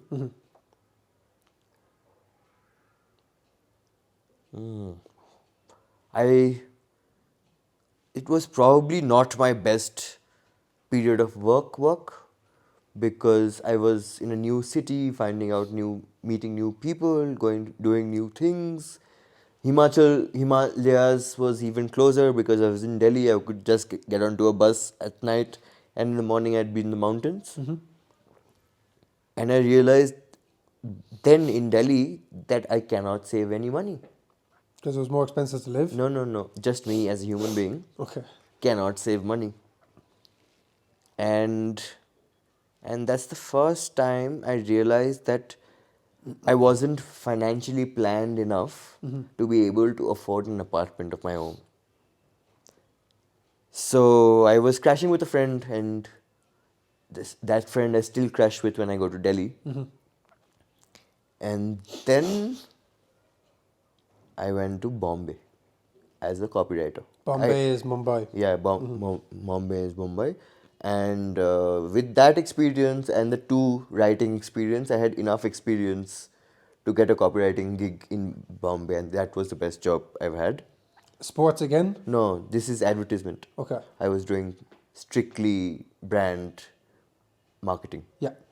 And I was the only copywriter, and I was working with big brands like VIP and Tata and very big brands. And when I was in Bombay, on Facebook I found a link, a form to register for a D license, a coaching certificate course. And I filled it in, and they got back to me the next day saying, "We've saved you a spot. Please come." And I went to my boss and I said, "Sir, I need to leave from this Monday to Friday." And my boss said, "You have to go without pay." And I said, "I can't afford it because I have rent to pay and all of that." And he said, "Then don't go." And I said, "Sir, you know how much I care about football and how much I really want to work for Manchester United one day. This is really my passion. But you've got to choose between your passion and your work." And I said, "I'm quitting." And he looked at me and he said, "What?" I said, "Yeah, I'm putting my papers down. If you want me to serve notice period, I'll serve notice period after my license course." And he said, "No, you don't need to serve notice. We'll settle your account this week. You don't have to come back." This happened at 12 o'clock at noon. At 2:30, the other boss came in and said, "You should have just come and told me. You chose the wrong boss for the wrong message. And now it's too late." And I was like, "I don't care anymore because I have a 6 day of football waiting for me." So it was a course that you had applied to go to. It's a certificate license course. And what does that give you? A coaching license. So that now you can coach other people? Yeah. In sports? In India. In football. In football? It's a... And you wanted just 1 week off to go do this? 5 days. But you wanted to still get paid? Yeah. I see. And so when he said no, would you not have just like... I could have gone without pay, but then my bills for the month would have been... But then you quit, so you weren't getting paid anyway. No, I was getting all the TDS, all the everything that they have been deducting. Ah, you got all that back, so that covers you for the week. Yeah. So you kind of rage quit when he when he was like, "No, you can't get it." You were like, "Well, fuck you, so I'm going." So classic, nice. And you went and you did that coaching course. Yeah. And it was what you wanted? Yeah, absolutely. Best time of my life, that 1 week. And I met this instructor called Dinesh Nair. And in 2016, he told me that the structure that's being put in place in Maharashtra for grassroots football, it would make Maharashtra the capital of football. In India? In India. And at that point, we laughed at him inside us. And it's true. Today, Mumbai has the best ISL team. Wow. He knew what he was talking about. Yeah, and he is head of youth development in the Mumbai team. Wow. Yeah. And he used to be an ex-goalkeeper for India. And was he an ex-goalkeeper at the time? You should have trusted him. Yeah. And every day after our workshop lectures were over, we played on a full field. Nice. 11 aside. Nice. with the instructors. Yeah. It is crazy. And then did you get a job Yeah, on the back of that coaching course? yeah. And so you worked in football then No, for... I actually started my first startup Uh-huh. in Calcutta, which was called Mategate, which Okay. means in fields and in wilderness, where I coached 2, 3 school teams and 2 NGO teams. That was a nice sort of... The title you put on it was kind of a call back to your early days after school playing in the field. Yeah. That's nice. And Yeah. that's where a lot of kids would be playing, is they don't have fancy sports Exactly. grounds and stuff. Exactly. It's in the street, Yeah. it's in the backyard. Yeah, and when I was coaching in Calcutta, I realized I really enjoyed coaching children. Mm-hmm. And I already had a license. So I went on to LinkedIn and applied for all the grassroots coach positions that I could find all over the country. Mm-hmm. And I got a call from Bangalore again Mm-hmm. with Baichung Bhutia football schools. And they said, you have to come in for a trial. I said, I'm in Calcutta. I don't mind coming in for a trial, but is there any chance that you can tell me that it's going to happen, it's not going to happen, like some sort of certainty? Mm-hmm. And they're like, no, sorry, we really can't do that because we don't know who was. What kind of distance from Calcutta to Bangalore? It's quite far, 1700 kilometers. So how many days of travel? Overnight, train. Overnight train. Okay, so about 10 hours. Yeah. But anyway, I had a lot of friends in Bangalore who were doing college then or had just finished college, was starting their jobs there. So staying wasn't a problem for the first week. Mm-hmm. So I went, did the trial, got the job, started coaching under 6, under 8, under 10, under 13. And on the weekends, we'd have an adult team. We'd do a session with them, then we'd play with them. So I was playing about 50 hours of football a week. And getting paid to do it. Yeah. So I was living my dream. Like I was playing when I was working and working when I was playing. Like it was the best. Anyway, then I overdid it because it was a Saturday and it was the most busy day of the week for us, and I had to 2 sessions in the morning, 1 in the afternoon. Then in the evening I was looking for a house to move into, and then at night I played with my friends and I tore my ACL. Completely. Yeah. Completely tore Like, it. yeah, the next morning my stride length had become 1/4 of what it was because it was just not going that far. And I had to come back to Calcutta. Oh, I went to a doctor there who said, you don't need an operation. I said, can I play football? And he said, no. I said, I work as a football coach. I have to be able to play football. So then you need to get it operated. I said, never mind. I'm going back to Calcutta. And my cousin had just gotten his ACL reconstructed by the same surgeon. So I went to him and he asked me, there's something wrong in your genes. Why are all of you breaking your ACL at the same time? And yeah, he fixed my ACL and I was back to playing in Wow. 5 months. And what's it like now? Nothing. Perfect. Yeah. He was a good surgeon. Very good surgeon. Very, very good surgeon, yeah. Kanchan Bhattacharya. And that was in Calcutta. Yeah. And then were you able to go back coaching before that 5-month period? But not to the same company. Okay. Oh, you had to leave that company. Yeah, they didn't believe that I torn my ACL. Ah. Even after I sent them my MRI. They were like, oh, this can be doctored. I'm like, I am getting doctored, not the report. Anyway. So then what happens? Then this was 2016. Yeah. 2017, I was in a bad state. I was thinking this is the rest of my life without a job, without any money. I was playing football, smoking joints, doing basically nothing. And then the under 17 World Cup was coming to India for the first time. And I was thinking, Just mind your beard and the mic. I'm just concerned sorry. you might be ruffling. no, Cheers, thank it's you. fine. I was thinking that if such a big event's coming to India, this is my chance to get back into the sports scene. So, but I didn't know how. I didn't know how to go about it. But we were playing football, and after we at our university, and after we were done, we were just Chandra and I, two friends of us. Which university is this now? Are you back in university at this point? No, no, no. This is just a local university Okay. close to my house where a lot of people So gather. you just use the sports grounds? Yeah, yeah, yeah. Yeah, okay, yeah. And after the football, this friend of mine, Chandru, and I, we were discussing quite loudly. Man, I really wish we could go work in the Under 17 World Cup. And one of the guys who were playing with us said, "Hey, you want to work in the Under 17 World Cup?" And I said yes, and Chandru said yes. But I'm already working. Monday, come meet this person and tell them that I sent you. And I said, "What are you doing?"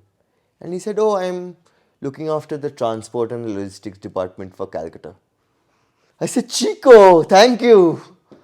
Yeah, and then we interviewed for a volunteer position, and we got through.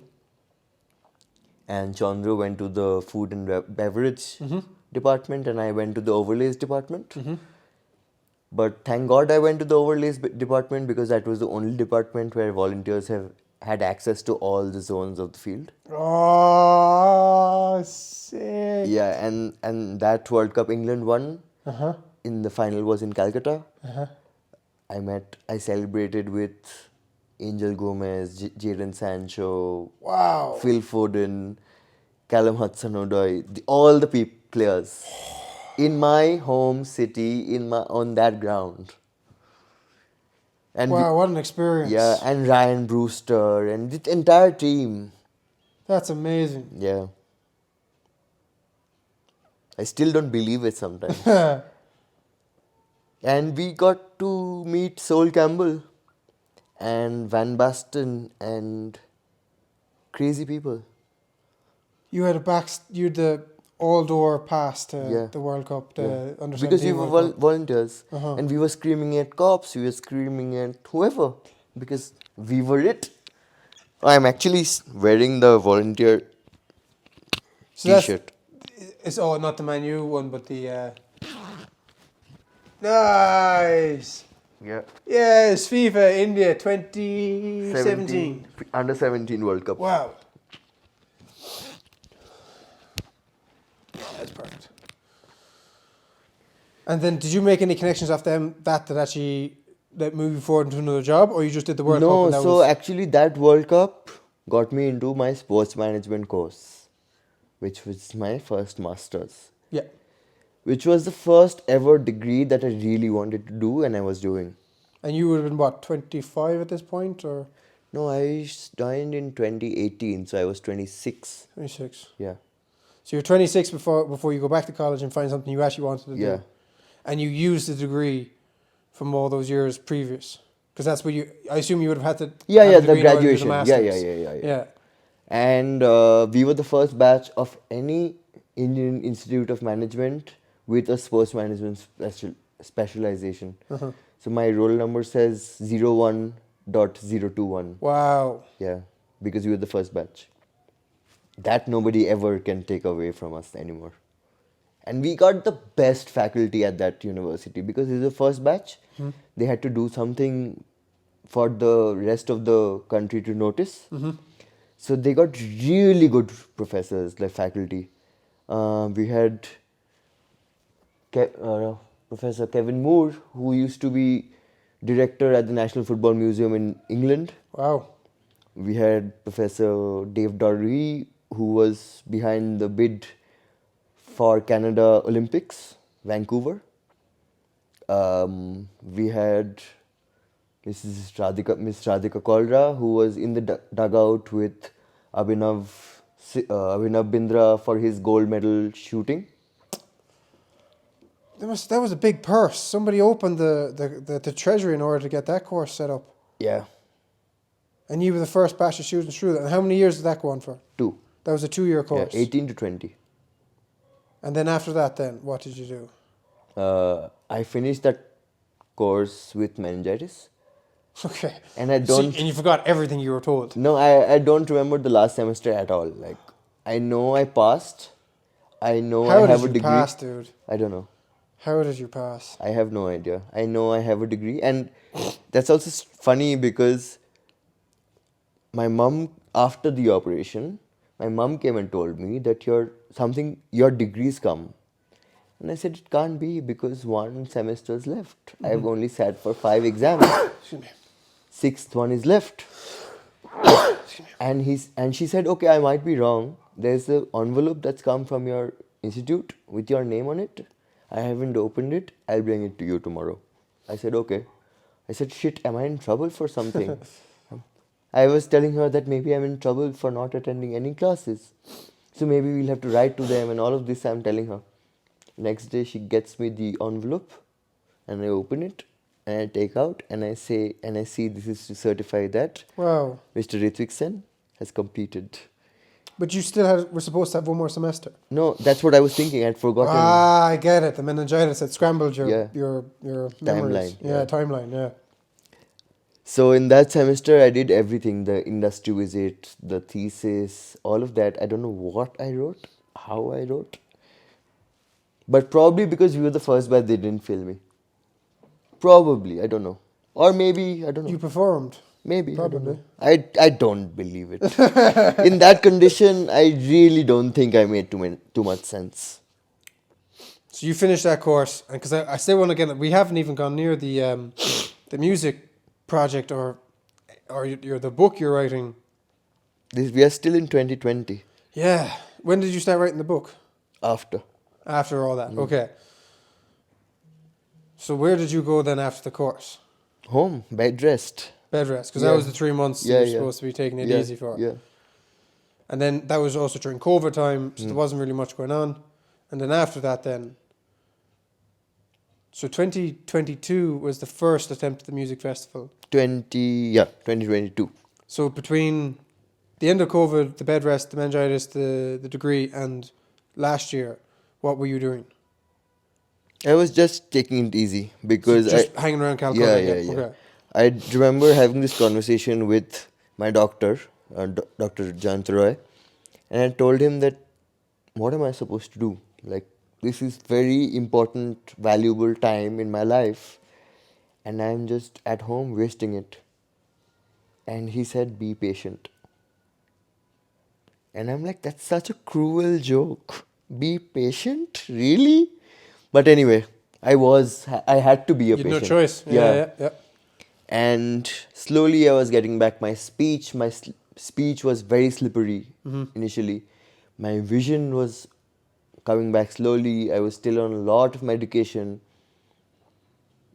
And the first thing I did after getting out of bed rest and being able to go out was take a trip to the mountains. And that's when the idea of music in the mountains came to me. Okay. 2020 November. So October. the mountains had a draw Yeah. for you. Yeah. What is it about the mountains that you connected to? The calm, I don't know, the sky of the mountains calms me down somehow. Have you done any treks?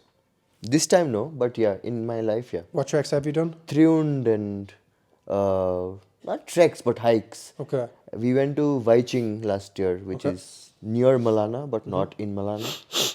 So, and it had the beautiful night sky. And I always, when I'm trekking, I always feel like we'll get there eventually. And I've always seen a lot of people get impatient. That we'll walk for 15 more minutes. If we reach, fine. Otherwise, we are going back. And that somehow never happened. I've never started a trek and not finished it. Yeah. So you're up in the mountains. You've had multiple ups and downs. You said, right, I want to... What was it? You always had a passion for music. Yeah, I was always hanging out with musicians and I was listening to them play music always. So you were up in the mountains and you were like, I want to combine two of my loves. Yeah, I was at one of those... In Old Manali, there are 3 live music venues. So I was at one of them, and I'm sorry, but the band performing wasn't very good. So I said, okay, Calcutta has the talent, but doesn't have the space. Manali has the space, but maybe not as good as talent. So let's do it. Let's combine the two. That's how it was born. And wow, I remember the seat I was sitting in when the name struck. Like, I was thinking of the name. And the moment I thought music in the mountains, it sounded perfect. And we stuck to that. And that was 2021. That was 2020 November. Yeah. 2020. 2021 November. Yeah. And so you start getting together. You start what? Going to sponsors, bands? No, so that edition, we had one sponsor, was a private sponsor. He said he'll foot the bill. Wow. Yeah, because he was a college senior who was in the real estate business. So he was successful. Yeah. And he said, don't go to any other sponsor. We'll do it together. And he was in a bad phase of his life, personally. So he wanted to do something out of Calcutta, outside Calcutta, so that he could move. And yeah, we almost pulled it off, except for those permissions that never came. 2 seconds. Let me just change the battery. Wow, time is really flowing. It flies, yeah, it really does. You crack up time on a podcast very quickly. Do you need, have you, just so we know for time, do you need to be anywhere? No. Cool. Do you want to have a smoke? Yeah. Let's see. Yeah, you won't mind, I'll just open the window. Should I go upstairs? I'm thinking, yeah, we actually might. Just out of respect. For the smoke, let's go. Or you could, like, you can smoke No, let's not. out the window if you want. The stench will remain. It does stay, yeah. We'll go upstairs. Yeah, we'll go upstairs.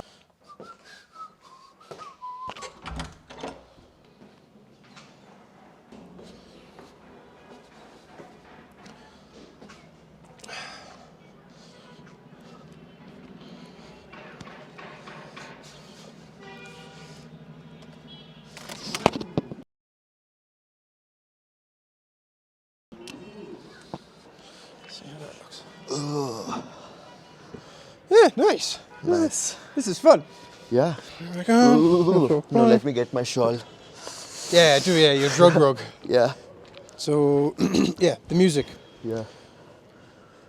So in a couple of months, you had a sponsor, you had acts, you had pretty much everything you needed. Where's your mic on, actually? Yeah, we had 7 acts with 3 solo and 4 bands. And they were all from Calcutta. Like, only one band singer was not living in Calcutta, but they were basically everybody was from Calcutta, Bengal. And we, two bands and 1 solo artist had already reached the location when we had to call it off. So 3 days before the festival, all the preparation is done. Yeah. 3 days Sound before. is supposed to come the next day. The government just ripped the rug from under you. Just did not sign the NOC, which is a no objection certificate. And who was responsible for that? The SO. SO. Yeah, superintendent officer. So the or police. something. So the police wouldn't sign off on it. The municipality. Yeah. And why would they not have cut it down sooner? Why did they wait to so close? I don't know. I really don't know. I still don't have an answer to that. And it's been a year. So did you lose a lot of money in that? And the sponsor who had come on board? The sponsor did lose a lot of money. I lost some money. And what I felt worst was the musicians didn't do anything wrong. They'd already reached on time, and I felt really guilty. But fortunately, one of those musicians have agreed to play this time also. So he kept the faith with you, and he followed you up to this year. He's one of the biggest of Calcutta. Wow. Yeah. And just because he's a nice human being, he didn't throw a fit. Wow. He could have easily thrown a fit involving media, involving Facebook, everything. But he kept it quiet. He and didn't just, say a word. He said, "Don't worry, these things happen. We'll try Wow. again." That was a good dude. Yeah, very good dude. That was a He's good a very dude. good dude. Yeah, I'm supposed to call him actually and tell him about updates from Darjeeling. And he wants to play this solo set, which he's never played in front of an audience, just Wow. for Music in the Mountains. So you went from last March, everything falling apart, to this March. You're back on again, trying to get it going Yeah. for April time. Yeah. So, and the other thing then, the site that you want to do it at is a abandoned helipad that is just on this ridge with a 50,000 person capacity. It's a crazy scene. I've seen it. We've driven by it on the bikes a few times. If you get it up and running and you have it, that is the location. That will be one amazing festival. Yeah, but let's see. Let's see. After last time, I'm not sure till I hear Yeah. the first artist is on stage. Yeah. I'm not sure. Because it was 3 days before the last time. It was as good as done last time. Yeah. So the same could happen again Yeah, this yeah, time. exactly. And then what happens? Like, do you lose more money again? And like, Yeah. But this time I have something else to look forward to because I'm going to do my masters. And last time I didn't have that. Mhm. Actually, last time I have to mention this one incident.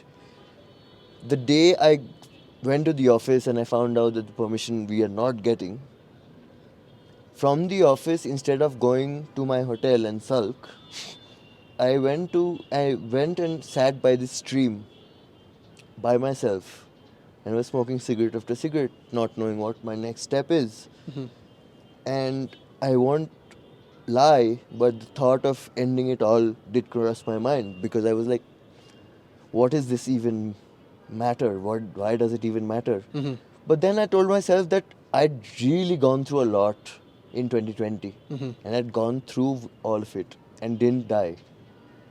So I wasn't going to end my life. And as soon as I came to that conclusion, this guy came to me who I didn't know, a stranger, and he said, "What happened to you?"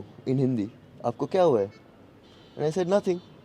And he said, "No, your face tells me there's something wrong." And I said, "How old are you?" And he said, 19. Whoa. And I said, "How did you know there was something wrong?" He said, "No, just the way you're sitting and the way you're smoking cigarette after cigarette is enough. I've been in this area doing a tour guide for the last 6 years, so I know my people." Whoa. I still have his number and Do you keep in touch with him? yeah, he's called Naveen Thakur. In Ireland, we call that a guardian angel. Guardian angel. Yeah. Yeah, somebody was looking out. Wow. Yeah. You have lots of those examples of like really amazing, bizarre things that happen to you. Yeah. You've lots of that. Yeah, lots of it. And he actually called me every evening after that to make sure I was okay. That's a good dude. A very good dude. That's a good dude. That's a good person. Yeah. And from there, he made me smoke a joint from his hash, which was the best hash I'd smoked. Yes. Yeah. Excellent. And then I was fine because I had the smile on my face, and he was like, "Now you're done. Now I have to go to work." And then that afternoon, this friend of mine from Calcutta who'd come to Manali for the festival to be audience in that festival,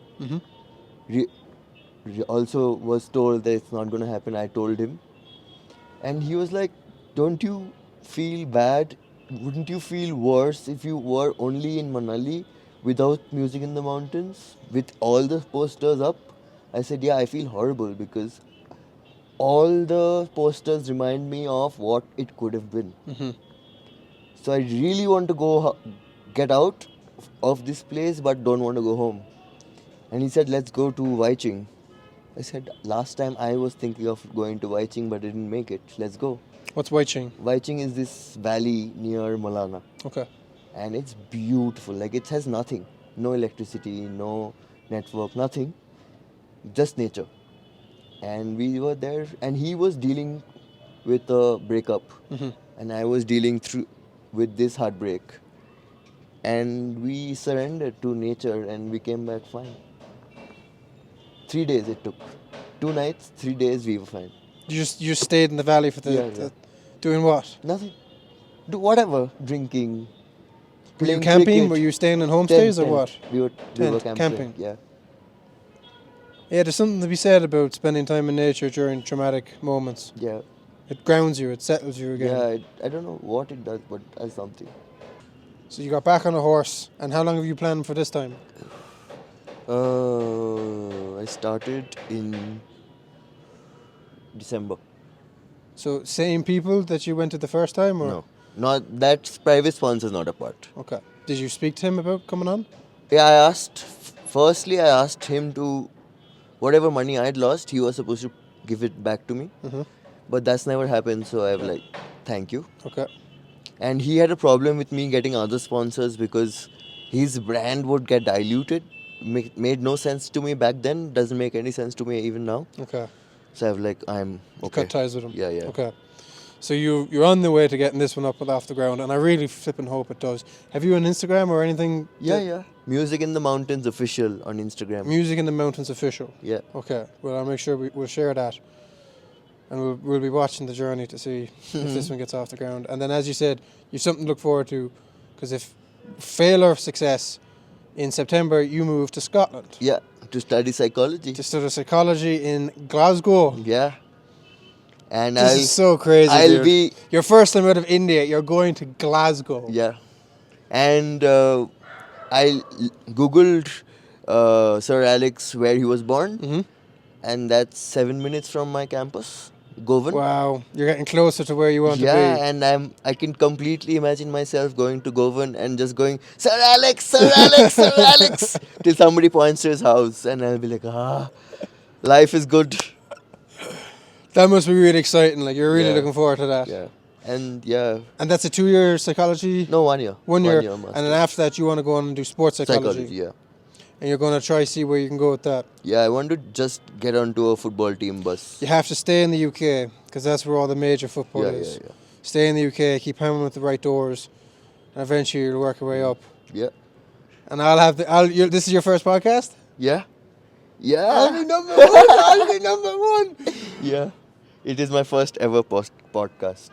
We'll flick it onto the thing. After talking about littering? Mm-hmm. If I would have done that. Oh, no, I wasn't saying do that. I was saying we'll get it afterwards. Like, Yeah. Yeah, I can't wait.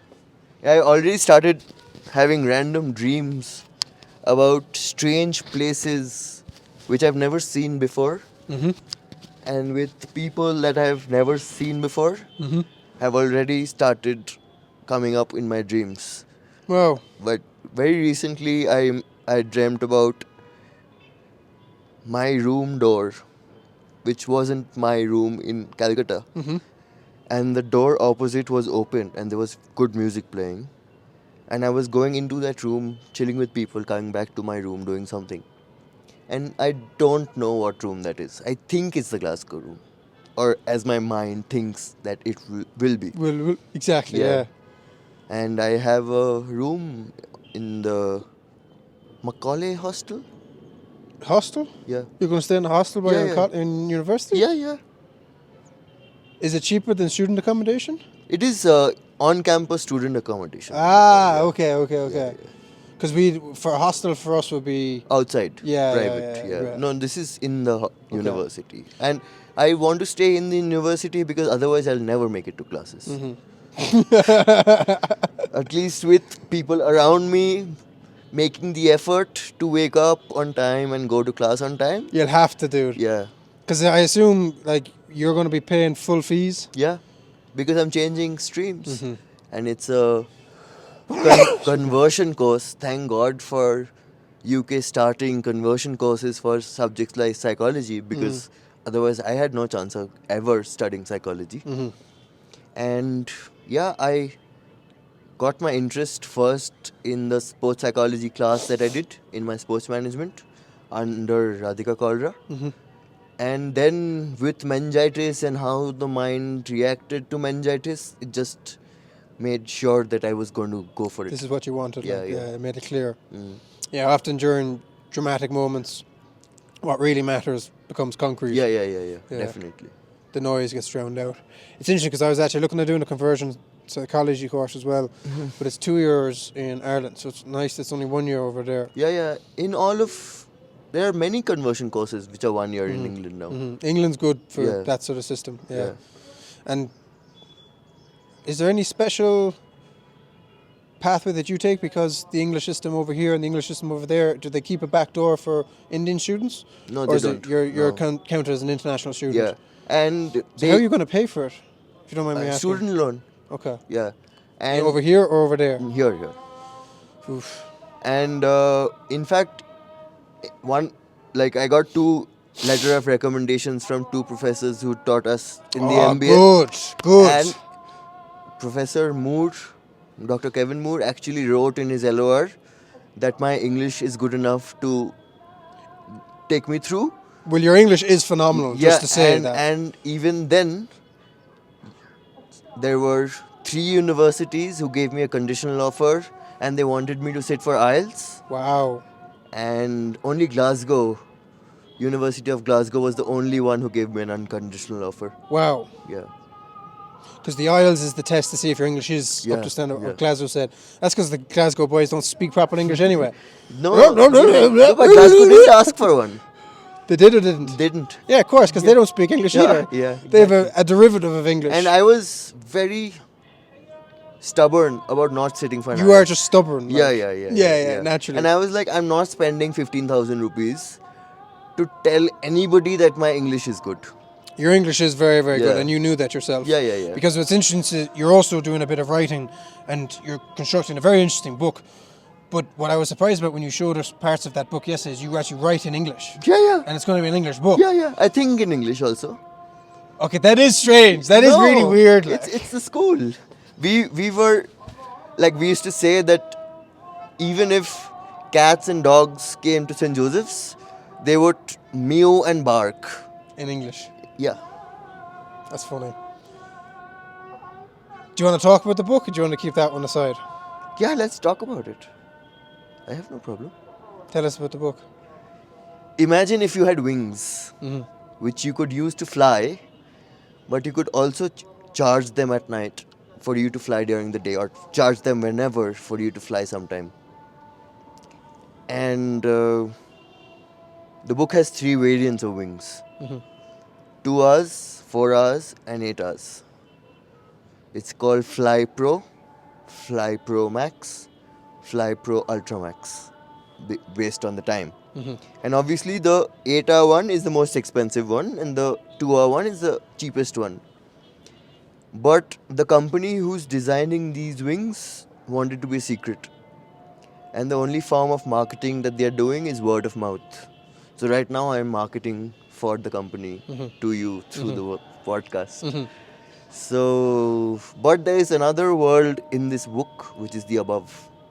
And there's a surprise when the characters actually read the above, they're in for a surprise.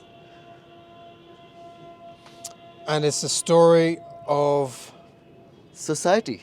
I think it's... Well, it's a story of flying. Primarily, on the surface. Yeah.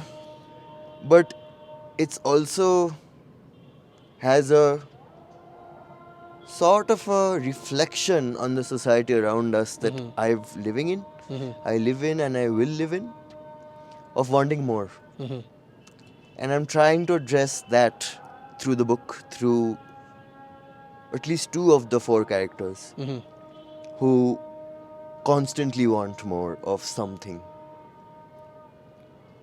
And I love the hero character though, who's very satisfied with life. And he feels like a wise man. But there are moments when he does and says things which are not very wise, like he puts his wine in the fridge. Yeah. And have you a date for when you want to finish this book? Ideally before I leave for Glasgow. Okay, so in the next couple of months. Yeah, so that way I get to carry the manuscript with me, looking for publishers as a student there. I see. And do you allocate a certain amount of time a week to write, or is it just whenever the energy's there you write? Yeah, I usually write at night Okay. when I'm alone and everything's silent in the city. High or sober? Some both. Sometimes sober, sometimes. Depends on what part of the book I'm writing.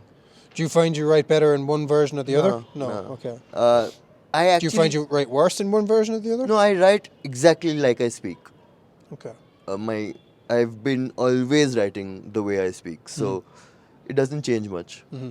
And that's why I think I got into public speaking, because I was writing like I speak, so I could speak like I write. Yeah. It made it easier. Yeah. Yeah. And again, St. Joseph's. They You pushed credit a me. lot. You credit a lot to your school, Yeah, and yeah. I like that. I do Yeah, respect yeah. that because it shows respect for you from you towards your base, your foundation, Yeah. where you started. And yeah, it's really nice to hear. Very unusual, especially because it wasn't like a nice school. Yeah. But you attribute your success to. Yeah, absolutely. Everything.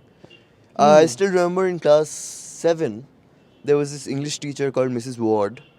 What are all these names? Why are these people in Calcutta? These like people we had in school in Ireland. This is so nuts. Exactly. Mrs. Ward, go on, tell me about Yeah, Mrs. Ward. She and- sounds like an absolute misery. No, she was actually one of the sweetest. And she had a rule that we had to write in fountain ink pens because our handwriting was terrible. And So she this forced you to. Yeah. She was the first one when we were thinking we were already grown-ups, and she was actually trying to improve our handwriting through that Clever technique. regiment. And I still remember it was a English grammar class, and I had not brought any ink pens. So the rule was, if you didn't have an ink pen, you would sit on the floor and do the classwork. And the classwork was Autobiography of a Cloud. Okay. And the place I was sitting on the ground, very close to the dustbin, but I had a view of the sky through the window, which I wouldn't have gotten if I was sitting on the bench. Yeah. And it was probably my best piece of writing till date. Wow. And Do you still have it? No. Ah. It got printed on in the school magazine, Wow. and that was it. I was like, okay, good piece, got some whatever recognition. But now I don't have it anymore. But I knew then in class 7 that I could write. Yeah, and I'd completely lost it when I was doing all of those writing jobs. Completely forgot how to write for myself without any deadlines, without any submissions, nothing. Just for the sake of it, I'd forgotten how to write. Again, I needed meningitis and my brain to be cut open to get back to writing for myself. And I thank and grateful to this app called Clubhouse. Clubhouse, okay. Which became really popular during COVID, which is a social network app, but the chat is through voice. Okay. So you talk to people. You can't see anybody, but you can talk. And I was in fantastic groups. Again, one of the college seniors who protected me then, Was in the one. yeah, he put me in touch with a lot of people who were writing every day and sharing their writings and giving feedback to other people. And I joined this group called Write and Chill, and it was run by this American lady, and she really helped me fine-tune my writing. Okay. Like, I never thought of myself as a writer. Like, when I was doing copywriting, I could do copywriting because I like doing lazy work. Like, in copywriting, you're asked to shorten your sentences. Yeah. So that's perfect. I anyway write short sentences. So I'm like, this is it. So then from there to try and write poetry, I never thought still don't think what I write is poetry. But what you showed me yesterday Yeah. was beautiful. Yeah, And was but- it beautifully written? But it's not poetry. But anyway, so Yeah, but what the hell is poetry Exactly, anyway? A bunch of exactly. gibberish. Exactly. For the most part. At And least yours made sense, and yours still hit the heart. So I owe a lot of that to meningitis and Clubhouse and the people on Clubhouse. You have a lovely approach to life. You have a lovely perspective where you both acknowledge downtimes, but you are excellent at finding the benefits to them. And that's a very, very valuable skill that will stand to you, and it has stood to you, and will continue to stand to you long term. And like all the combinations, like manners, respect, getting back up after you've been down, that makes a very resilient person. Yeah. And I wish you flipping all the success. Thank dude. you. Thank you so I much. really, really do. Thank you, Tim. I love listening to you. You're an excellent storyteller, and you're very fascinating. I'll get So are you. I'll get you back on in a few years when you've met Sir Alex and you've Oh, man, you've I'll- the whole psychological profile written down, Right. and you're running Manchester United. Oh man. Ghee shakkar to your whatever you just said. Ghee shakkar is how do I translate? Shakkar is sugar. Ghee is ghee. And this is what they say when you are wishing for something. May your wish come true. We say ghee shakkar to your wish. Ghee shocker to your wish. May So your butter wish. and sugar to your wish. Yeah, yeah. I suppose are they sugar would have been a bargainable Maybe. commodity, Maybe, and maybe. same with ghee, where Yeah, it would have been maybe, valuable in maybe. cooking.